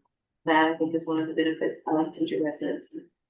And it serves as a means when done well and with the supports that are needed, is one of the highest rates statewide of bringing teachers in and teachers staying, teacher retention. And so just, I think we need to keep working on our program to make sure that it's meeting that. Thank you. Okay, Labor, let's go ahead and vote. Where we go? Keep. Yeah. Okay, we can go to the next one.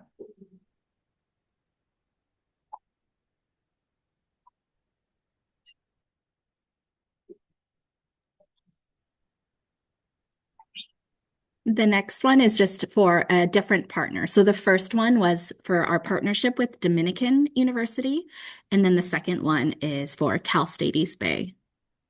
So the same thing where we are paying up to $10,000 for tuition for their credential program, and then for the classified grant, up to $4,000 towards their bachelor's degrees or the teacher credential.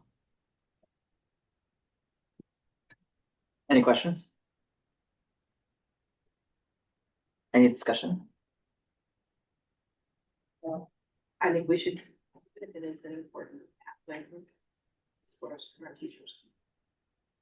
Okay, let's vote. Yes, unanimous. Thank you, Kristen. Thank you, everyone. Ring the bell. Very exciting. All right. IT services. Francie, you want to pick up? Okay, starting at the top. So I'm gonna preface this with, almost all of these are paid for with restricted lottery funds. The only thing you can use these funds for is our curriculum. The very first one is middle school social studies.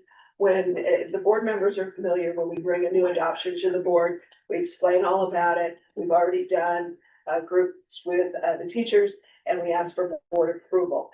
I purchase in bundles, so there's print and there's digital. And the teachers, they don't use the digital, it's okay.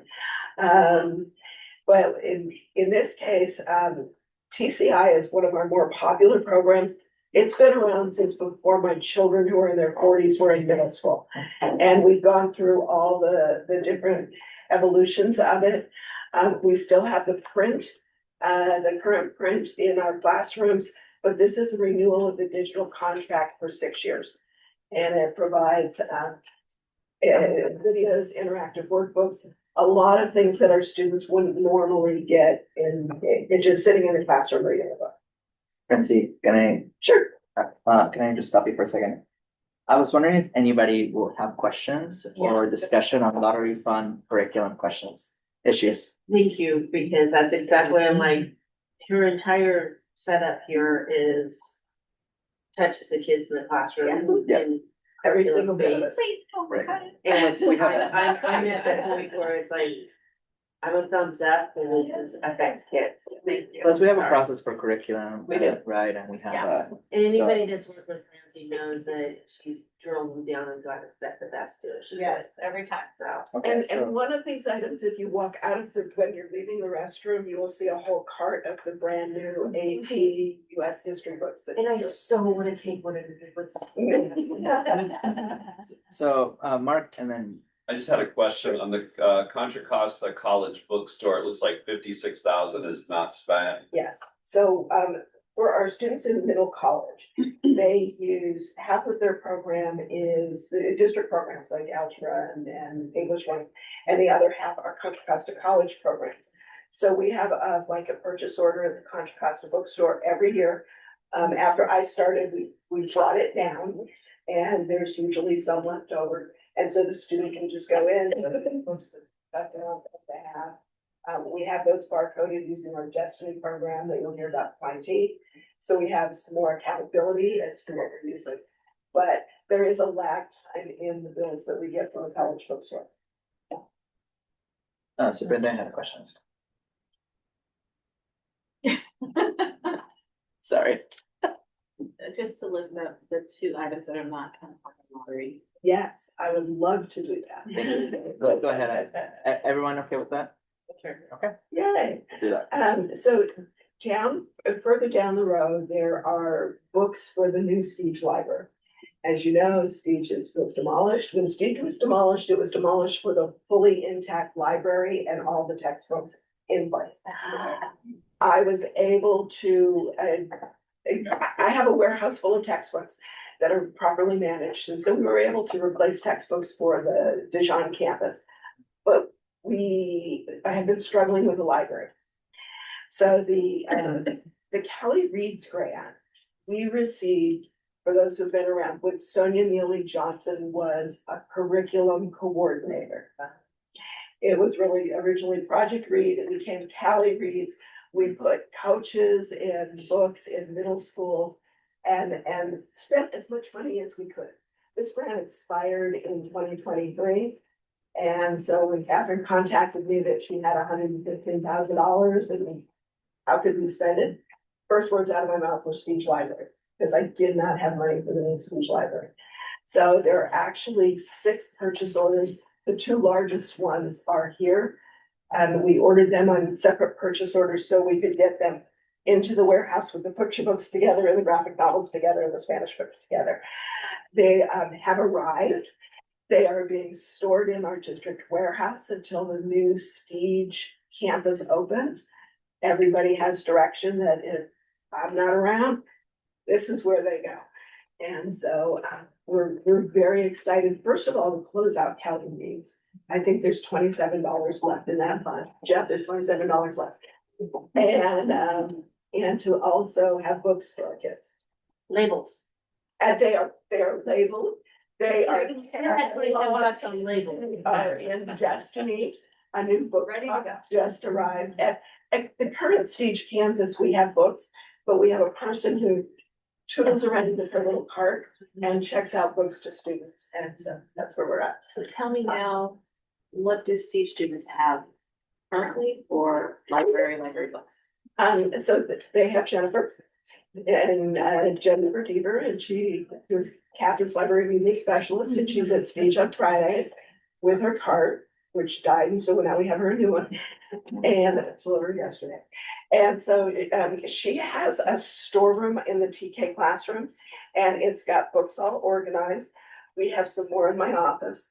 The Parcel Text gives $3,000 a year for libraries for new books, so we've been buying for Stage. And we also have, some donations. And so she has a collection and she moves them around. And every Friday, if you're at Stage on Friday, Jennifer will be tootling with her cart, checking out books to students. Because of the temporary campus. Because it's a storage temporary space, campus They and don't we, have a library. we didn't have a space and they tried and asked me if I could have someone moving around with a cart. And I said, heck no. But they brought me around and the students have a rotating collection. Thank you. Oh, great. Are we ringing a bell? Oh, we have to go. Combining both those items, how do we feel? Good. Thank you. Okay. Unanimous? Yay, all right, we're doing another one. Good job, Brandon. Thank you. So let's move to We have 45. Oh, superintendent. yeah, superintendent. How much? 15 minutes? 45 minutes. Okay, superintendent. Where is that?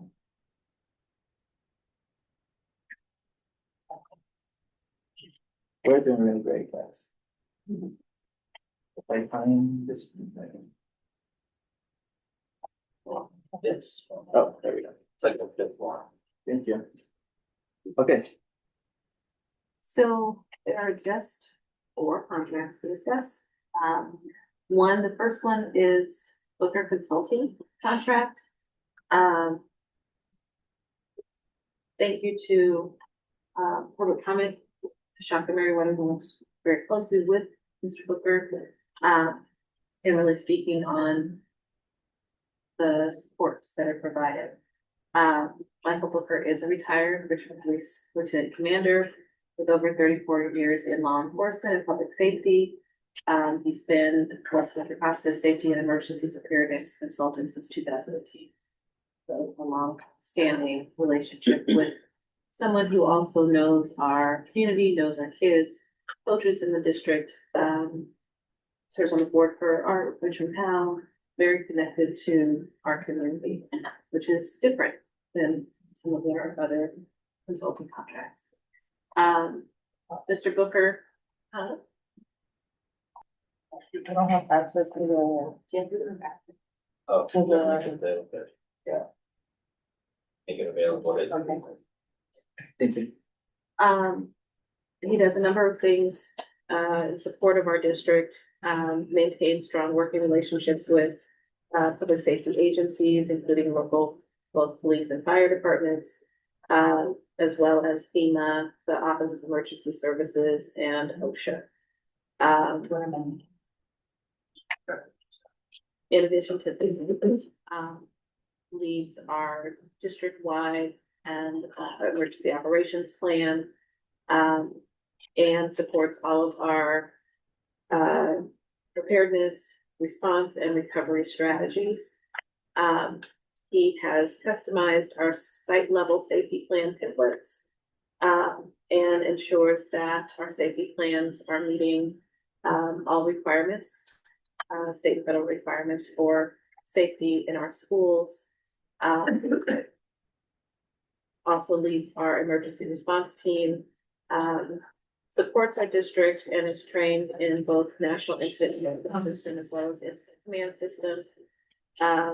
Has developed and facilitates safety trainings and exercises across the district, including our both fire drills, but then also our active shooter drill. I think we recently had an incident here at Mill Valley that ran very smoothly, textbook, how both the campus security as well as school staff responded to the lockdown procedures. We're well trained and we're ready to respond appropriately to an unsafe situation on campus. In addition to that,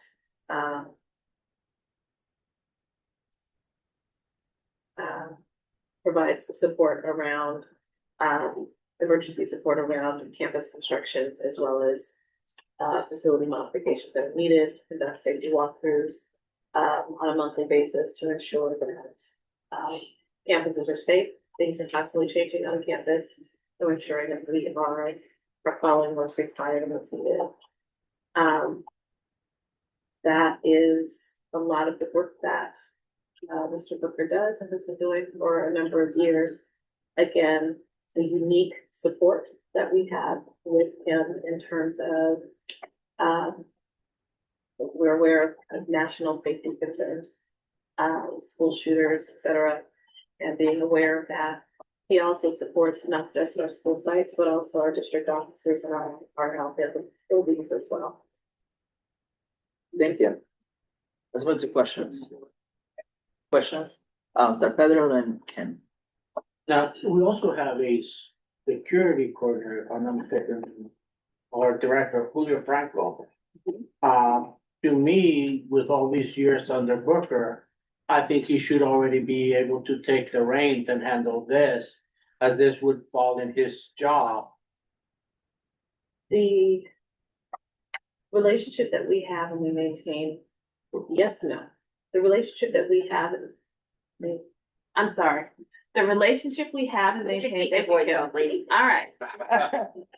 Relationship we have and maintained with Mr. Booker it's a different role that Mr. Booker plays than Mr. Frank. What I think was just shared that I've heard whispers about, but had not heard it definitely, is that Mr. Franklin was also going to be retiring this year. And so there will not necessarily be a person who is in that role.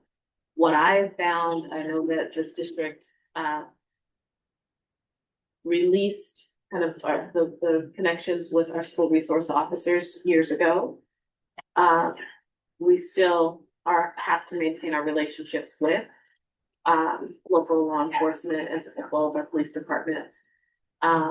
We have been able to maintain those relationships through the work of Mr. Booker, who has longstanding relationships with police and fire in this area. And I think so it's not a trade-off. They work simultaneously.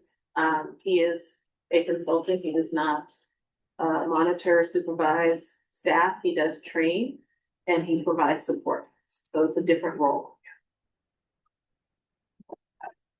But they're not the same, and they don't have the same. Mr. Franco is very well trained. He was a principal and has worked very closely with Mr. Booker over the years, but they've served in different capacities.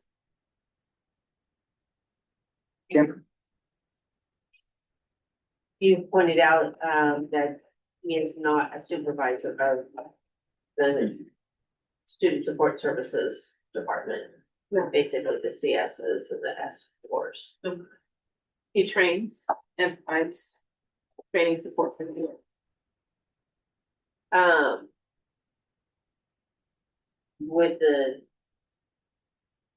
If Mr. Franco does retire, who will then lead that, or will this be another position eliminated? Again, these were whisperings up until I just heard Tashaka say that in public comment. I have not approached what that will look like. That'll be a huge loss for our district. Does he, curiosity, since we no longer have, school resource officers on campus, or that paying basically the RPDs, the SPD, and all of the other agencies.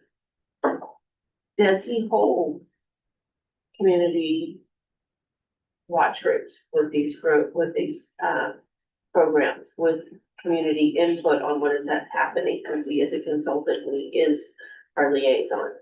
So one of the things that might help is having the African American Families Group or the MDAC group have communication with these programs, with his program, and having that liaison talk to our PD, talk to SPD and ECPD to make sure that we are in collaboration and know what's going on, and talking to their community about what is occurring.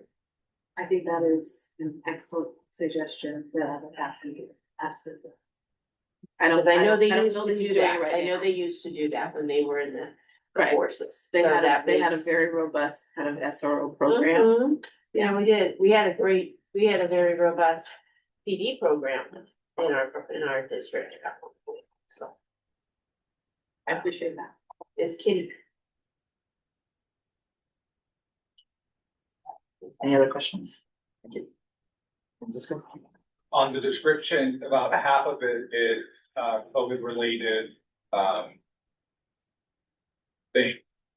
And if I recall correctly, the public emergency was lifted in 2023 or 2022. I can't recall exactly. And is any of this still relevant, or was this just like a copy and pasted continuation?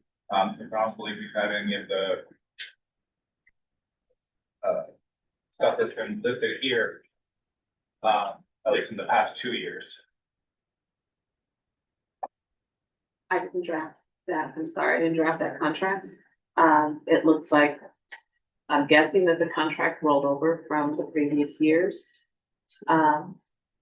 But there are very clear scope of the work that he does. That I just listed off, that was a summary of the work that he is contracted to do.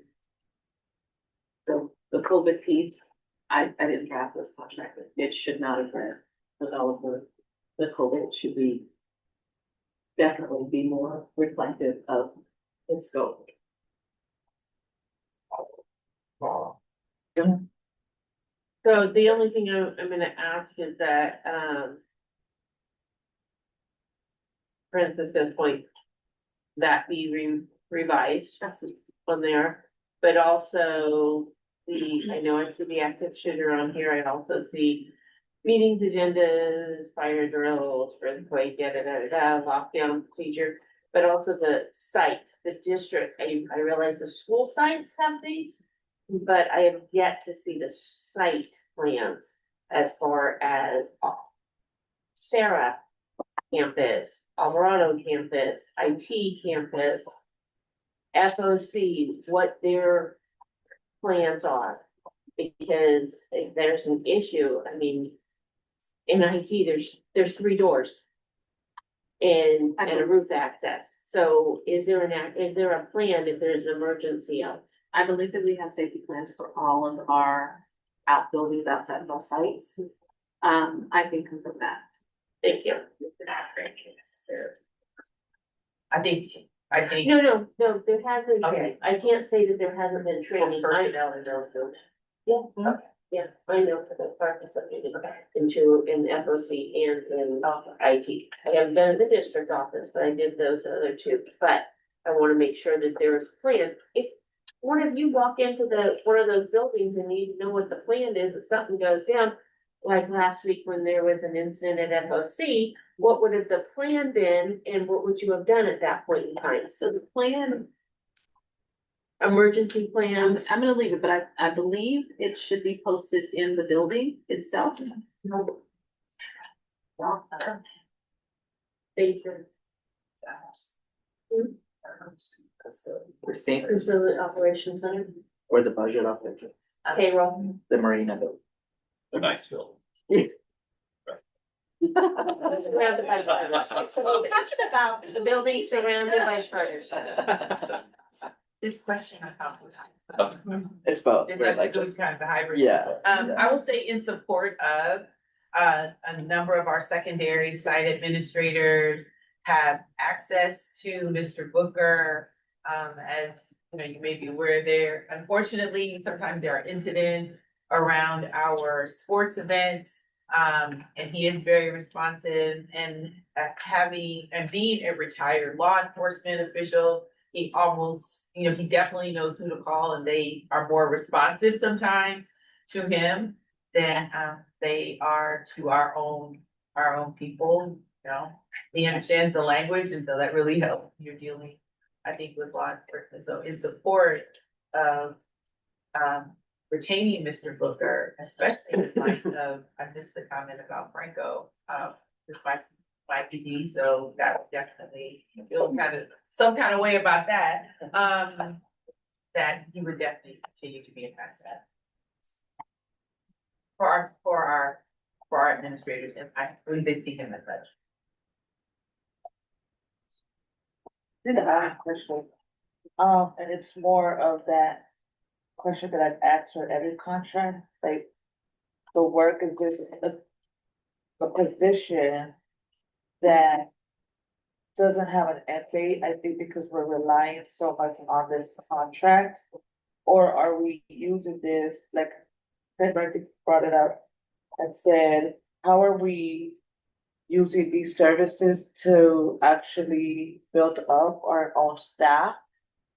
To then be able to hold some of the work being done, because it seems like it is all relational, but then if we. You know, this is, I think, a contract that I think everybody emphasized hey, they have the connections, hey, they know the people, hey, they know the language. So that means that, hey, do we bring them into payroll now? Because then it's a staff member, right? Versus someone who, when you're contracted, there's an end date to this person, or to the job that they're actually building up on. So I think that's my only concern, that like, what changes are we doing or making? I mean, Julio Franco, like I said, I think we could have had this conversation last year, like, how are we building, Julio to be able to maintain some of the scope of the work? But if this is just based on relationship building, because they have the connection, and this is a contract that we're not gonna be able to pull away from, because we're so reliant on this. And I think those are my concerns. Can I speak to just a couple, Lynn Guthrie? I think that we see him as relational. He is also highly trained in emergency preparedness and active shooter in all of the areas that help to keep our district safe. That I don't know necessarily that we could find someone who has both the training and experience that he has, in addition to, the relationships that he has, that he's built. I will say, there is, I keep hearing, over the years, there were superintendents who were trying to get him onto as an employee initially. He's a retired police officer. That's like his retirement. It would not be, it was not ideal for that, which is why he landed in the safety consultant role. So I think there was a push years ago to have him become an employee. That was not feasible at that time, and I don't think it was majorly changed since then.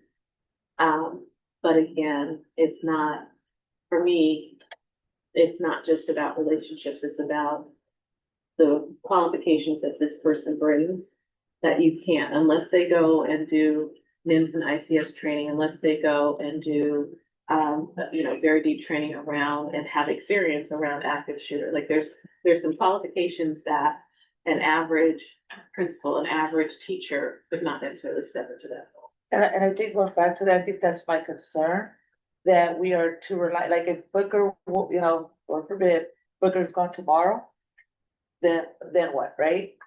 Like, then what? Like, we haven't prepared our staff, we haven't put in the things that we need in place, because we're so reliant.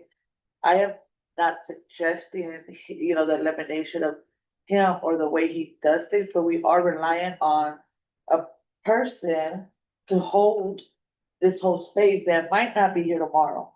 He wins the lotto tomorrow, he decides, hey, I don't need this $140, let me go, then we're still left without Booker, right? Like, I think those are the things, like, how do we set up a system internally to where we're not relying on this one person to hold the work? Because we don't know what's tomorrow. Like, we're married in, like, people get married and divorced every day, right? Like, we're marrying into something that, at the end of the day, we can't control the two parties. So somebody might decide that, hey, they need to shift away tomorrow. We just heard that from Julio. Like, we're just like, oh, he's gone tomorrow, right? What is that? I mean, but that's his sentiment. Like, he won't be here, so we can't count on that aspect. That we have to figure out how we're gonna fill in, and that's my concern. That we need to be in a space to where we're covering our bases and not just relying on a life, the next 40 years of Booker. Hopefully he lasts us that long, but 40 years of Booker, because we won't be able to hold this, or the relationships, or the work, or the trainings, or we're just so reliant on one person. So I also have to name biases here, because I call him Book, is a dear friend of mine. I've known him for 20+ years, and we've coached together and whatnot. But I think the relational and the skill set piece is really important to lift up. I think we all remember when we decided to move away from the CSO contracts with the departments. And what's that? Sorry. What did I say? CSO? SR. Yeah. Sorry. But I think that what this individual brings in this regard is that conduit that is still needed in keeping that relationship with law enforcement, right? And I think that there's certain things that can't be trained or taught to the rest of us. We can have all the skill and all the knowledge, and even like the NIBS and ICS stuff. I don't have the personal cell phone number of all the chiefs, right? And all of those, and those are very relevant. Also, just looking at the size of the contract, that this was a position at one point. We had an emergency preparedness. I think she was a director, and it was a director level position, which would cost the district far more than $145,000 a year if we tried to bring it. I mean, this is someone who's at every single board meeting, every cabinet meeting, he works as hard and as long as hours as the rest of cabinet, and to get that level of service for far less than what you pay for a director or an executive director or a cabinet level position. Thank you for that. I mean, I think I agree with what everybody has said. I think that's the president's point though. Like, there has to be, we all should have a plan, right? Of like, I am here and I'm training this individual to have the relation. I agree. I mean, like, I've seen him in a situation And we're in a situation where I've been at a site and he right away calls the chief of police in Richmond and they show up faster simply because he has that relationship, right? So my hope the last 5 years is that he would have built that capacity in Julio, right? Poor Julio, we're like getting up on him today, but hopefully he's not retiring, he has 5 more years, right? 10 more years, if he wants to stay, and he's gonna call in, right? And, but, I have not received any paperwork. I have right, not had it. right. Not accept that, so. Whoever started that. But I think to the point, for the last 5 years, right, I think Mr. Booker I think he probably has built relationships with the chiefs and all that, and I think that's what the work should happen in the next couple of years or few years, right, if we can keep this contract. For the next person, right, to your point, right, like, if he chooses to go in a different direction, we need to have that continuity of relationships and capacity, right? So anyways, yeah, but I definitely hear the points. Francisco and then Francisco. Pedro and then Francisco. Francisco and then Pedro and then Francisco. Francisco had his hand up. Oh, he did, okay. Is there another cabinet level position where this work would fall under? No. A cabinet level position? Yeah. Some of this work will fall under the Associate Superintendent of Ed Services. But this is a unique position. It used to be on the facilities, right? Before we had Mr. Booker, before they used to work on the facilities, so was it was this? Yeah, you're talking about Liz Montez. Yes, was she on there? We're like going back. He was Okay. That's the thing, but she was a reservist. She was a reservist, she was gone for like 4 years. Right, I remember. Before she left, I remember She was that. under student service. She was under student service, okay. We were trying to figure out, like, in a regular district, what cabinet position would hold security, right, in general? Sounds like it's services. So you all know, it was the same pay for her that we're paying him. So, He's not a reservist. and he's not a reservist. I think that was. We've actually had 2 people almost go into that position as reservists, and that's one of the reasons that the district moved on, because that was the only people that were applying at that point. I can't confirm that, so. I can, No, I mean. I'm a rep, I was a rep, but I can confirm that that's what was happening. You could release her because you. And you could release her, we tried to, and that's why we fought having him come in at that point, as we were paying 2 salary schedules, but we actually were not. We just had to hold the position. We just had to hold it until she resigned. Okay, Francisco, did we answer your question? Yes. Yes. Pedro? But I just have, Booker's great as a person and everything he does. I'm not doubting that, like that, he's a great role model for the student. He actually teaches basketball here in Hall. He is a very dedicated person, he keeps his team online. He doesn't let any respect, he's educating them more than he's actually training them for basketball. And to be a good person. I've seen it when he worked at El Cerrito. Just as a basketball coach before he was a consultant. My only issue is not with everything that he does like that, it's just the position of consultant, having that contract. Not having a person actually be here, and we're having all these other people that are supposed to be doing part of what he's doing. Granted, they're not gonna have all the access to the things from his training and everything like that, but that's the only issue that I see is a contract of something that should be covered under the positions we already have. Thank you. All right, Mr. Roscoe. Yes, and I think his contract offers a lot of things that we do not hold. We hold in some instance, and I'll give you an example that hasn't been mentioned. In the last couple of years, immigration has been a very serious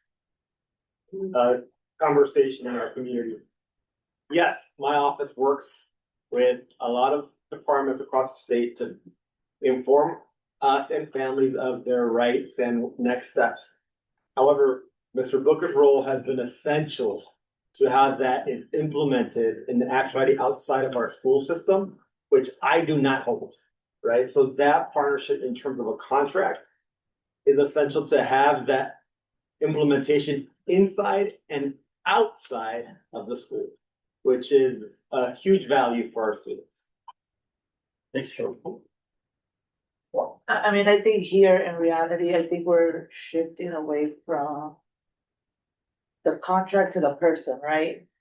And, really emphasizing that this is not anything that has to do with the person who's holding this contract. It's just about our reliance. I mean, for me, it's about the reliance. This person and us being put in a position potentially worst case scenarios because of our reliance on one person. But it's how do we now move in the direction of being taking actions or directions that we can now, to what you were saying, who's holding some of those pieces of work that we can bring in to continue the work so that tomorrow we are still covered. So I think that's where it's just like, I don't think any of us doubts or is questioning the work being performed. I think it's just, it is a consulting position. So that means you're not preparing everyone else that can kind of hold that work because it does fall under different places. And how do we start moving in that direction of training, right? Having him come in more as a not just consulting, but consultant trainer to be able to then shift. I think if we were to look long-term, we would be looking for someone who has a law enforcement background, who has a set of skills and experiences that we would not necessarily have in our schools. And so, which that would be if we were bringing that position in-house, that's what that would look like. I'm not saying about bringing it in-house. What I'm going to is how do we start taking some of these things off of his plate, bringing them back in-house and having us, But a number of those things were never in-house. So nobody, nobody that we have on staff can partake on any of the things that is in his contract.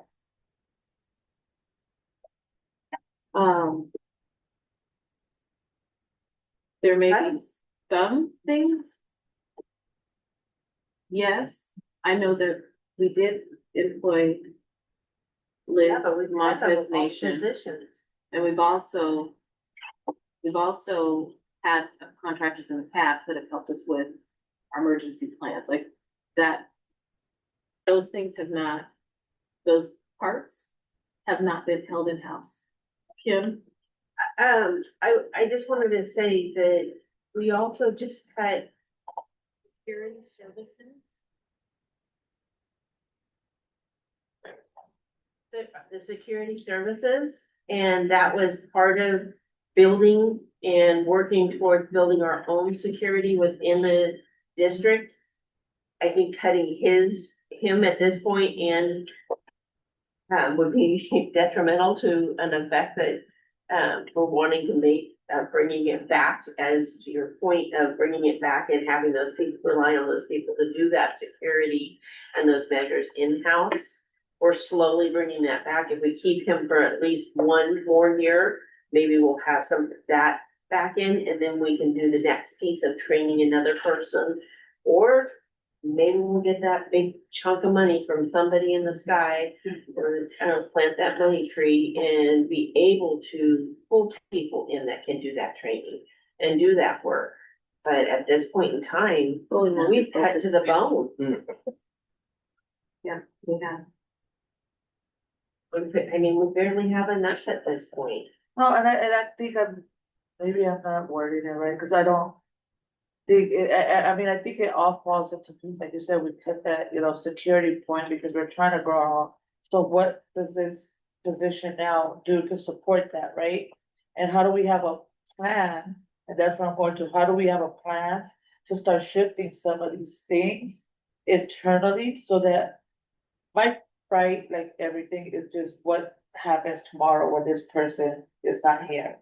By virtue, by voluntarily, by like, we're gonna start from ground zero and try to figure out, and we're constantly working on, let's put a Band-Aid over this, put a Band-Aid over that. So it's like, how do we start having a plan, long-term, whether that be for the next couple of years, but that we're already in our minds moving in that direction, so we're just not relying on this thing, this person, this action, so it's. Sounds like you guys are, the board is now creating a plan of action for themselves to make sure that's in place.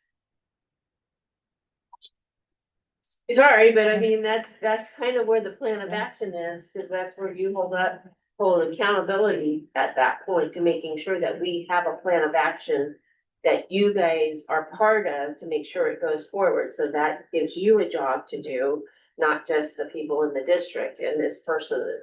It means that you are the district and you're putting a plan of action together to work towards. I think that there's, I hear that, and I've heard that throughout this contract committee process of growing our capacity in-house and build our own. I think 2 meetings ago, I talked about that there are some things that we can grow, and then there's some things that require a level of expertise, whether it's Michael Booker or whoever else would fill that piece that we don't necessarily find in house. And is not 34 years in law enforcement, you can't recreate that. And so it would be then, we're looking to replace that. It's that level of experience. And if that's the case, I have somebody right now, yes, they should be doing professional, and he is doing professional development and training and support and all of those things, building up. Thank you, Kim. I was not thinking about the action that we took a few meetings ago around looking to build our security in-house. We have someone who is going to be able to train and support those folks to do that safely and effectively. And I think that though having, if it's not that person, it's gonna be someone who has that level of expertise. I'm not in law enforcement. I don't know if anybody in here was ever in law enforcement, but it's a different level of training, as well as the training that this person has is really helpful. But that role, we know that we need someone with that expertise in a role in our district, a district of 25,000 kids, active shooter, immigration, security, all of those things are things that don't go away. And I don't think we'll get to a point where we can train the security folks to be able to hold that solely. There's still always going to have to be someone who is supporting them in that work. We're going to Christine, and then we'll do a time check. I was just actually going to say, I mean, what Superintendent Cotton said around like how one action has implications for another action. And that's what struck me throughout this entire process again, and I apologize if I've already said this. I don't intend to sound like a broken record, but I think it's hard to make this individual decisions when there are broader implications across the entire system. And so I want to like applaud our efforts, like, yeah, you know, we've given it the whole college try. Trustee Gonzalez is wearing Sac State. I have a soon to be graduating Hornet, right? Fingers up. But I think we can't possibly know what is going to happen. He knows what it means. I don't think we know what's going to happen in the decisions that we're making today. How is this going to impact tomorrow?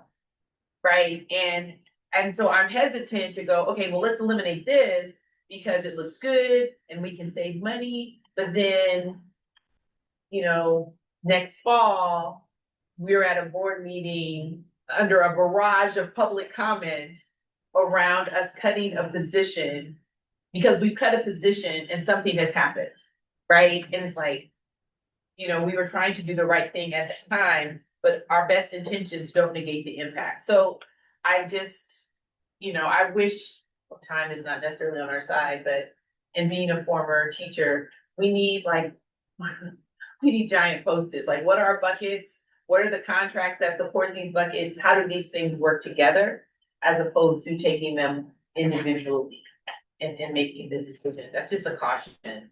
I think for the work, for the board, to be thinking about. Thank you. Okay, any last thoughts before? Okay, let's move to a vote from labor on this contract. Okay, retain, neutral, and retain. President. I don't know, for the comments. And my suggestion is that we keep. I mean, I think that you've heard the feedback, right? Today, I think that it will absolutely be incredibly hard to find someone who has the same expertise as Mr. Booker, right? Also, police officers make much more money than than anybody here, right? For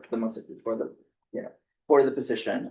So you know, we're never gonna find someone who will leave the profession to come here to do this work for the same money, right? But I mean, eventually we have to come up with a plan, right? I do think that I remember being part of the conversation about asking Mr. Booker to come in staff. Because I remember thinking I was one of the people who requested that because we didn't want to continue to consult and him coming in. But I remember that piece about his retirement being affected. So best case scenario is that he would be understaffed, right? But so anyways, all that to say, I think that we should keep it for at least another year to build our internal process. I do think that we have to redo his contract. To take away the COVID stuff, I think I would like to add more training information. And then including the development of security staff for nighttime, right? Being part of his job responsibilities. And last thing I want to mention, I think that one of the biggest strengths of him is that he has also developed his own expertise while being here for the last 5 years. So I remember his first year, like he came in as a police officer and we had some incidents where like he was really focused on kind of like structures as a police officer. And then he learned about how it functions within a school, right? And since then he has developed different structures and processes that I think have strengthened his position. So I think that has been also a big strength. But I agree with the president that I think that with all our conversations, right, it's about growing our own and changing the focus of it. But what are your thoughts? It's okay. No, I mean, I think, like I said, my whole thing wasn't moving away from the contract, but how can we rewrite have more leverage on the contract where he's actually building up some of those, changes that we adapted. I think as a board, I agree, he does a really good job. I don't think in-house we would be able to maintain someone. I'm just, like I said, worried over the implications of not having, not just him, but others to support him and the preparedness, not everything, right? We know we're not gonna be able to give everyone the same structure, but I think there's some things that we could mitigate to have some leverage and also support him with some of the duties that he is doing. So it's a cost, so we're not just dependent on one thing. And it's great, like I said, if we had him, here every day, but we don't know what tomorrow holds. So there has to be people that are prepared to cover some of the work he's holding to be able to, like, those days where he's not feeling good, right? So it just, that was my concern. My concern is just not eliminating the contract, because I know he plays a really big part, but actually building our staff and training our staff to be able to hold some of the work, because we can't just rely on one person to just do millions of things, from all the way from the top to the bare bottom, right? So it's just, there has to be a vision. And I want. We've got a couple more minutes. We have 3 other contracts under superintendent. One is Lozano Smith. This group oftentimes, questions that we raise with Ed Stolar, support around governance as well as support around Brown Act and kind of those questions that we have at the superintendent's office. Between Rosa and myself, we're able to reach out and get legal advice in areas that require some litigation support. This should also be the board's contract with It is. attorneys, right? Okay, so it's both board and superintendent's office. Yep. The next 2 are The next 2, now we have 22. Lozano Smith and Cal and CS. Right. EA. So we have 22,000 left. We're doing good. Are we gonna use it all, or is it just because we're waiting on them to send us bills? There's a little bit of invoice delay, but, we probably won't use it all. There's currently 11,000 available.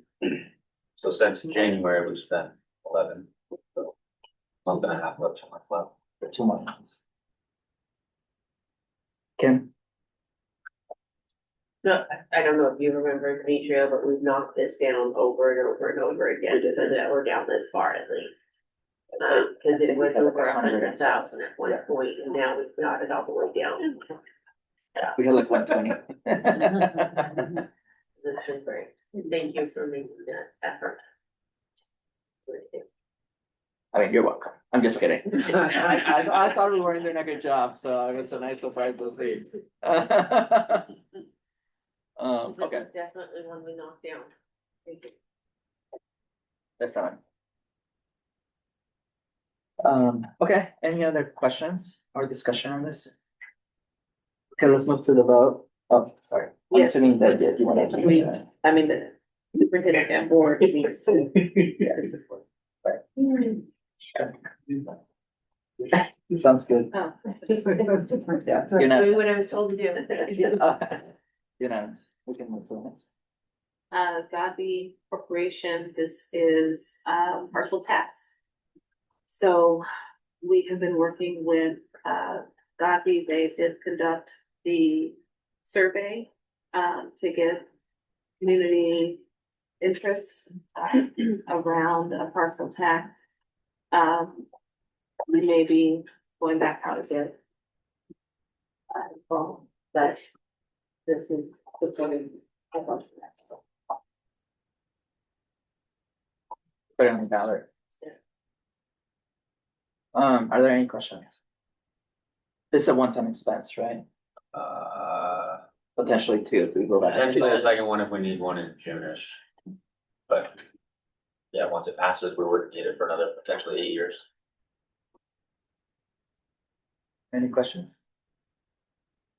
So it's going in June and then it'll go again in November if it doesn't pass in June. No, it is for November. It'll The go. question is. We may run, I'm sorry. No, you're fine. We may run the survey again in June. It's gonna. Ideally be on the ballot for November. And this is replacing a personal tax. What does the survey do? Gets a sense of, who the voters are, what they would be interested in. It floats out some ideas of what the parcel tax will pay for, how much we may be able to get. How much we'll be able to get for, our voters.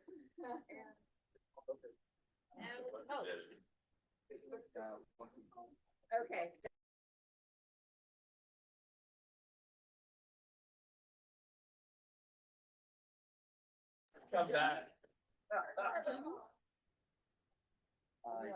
Yeah. but I think that is, we should huddle outside of it. So, technically, okay, We're- we are adjourned. We're gonna huddle outside for a minute.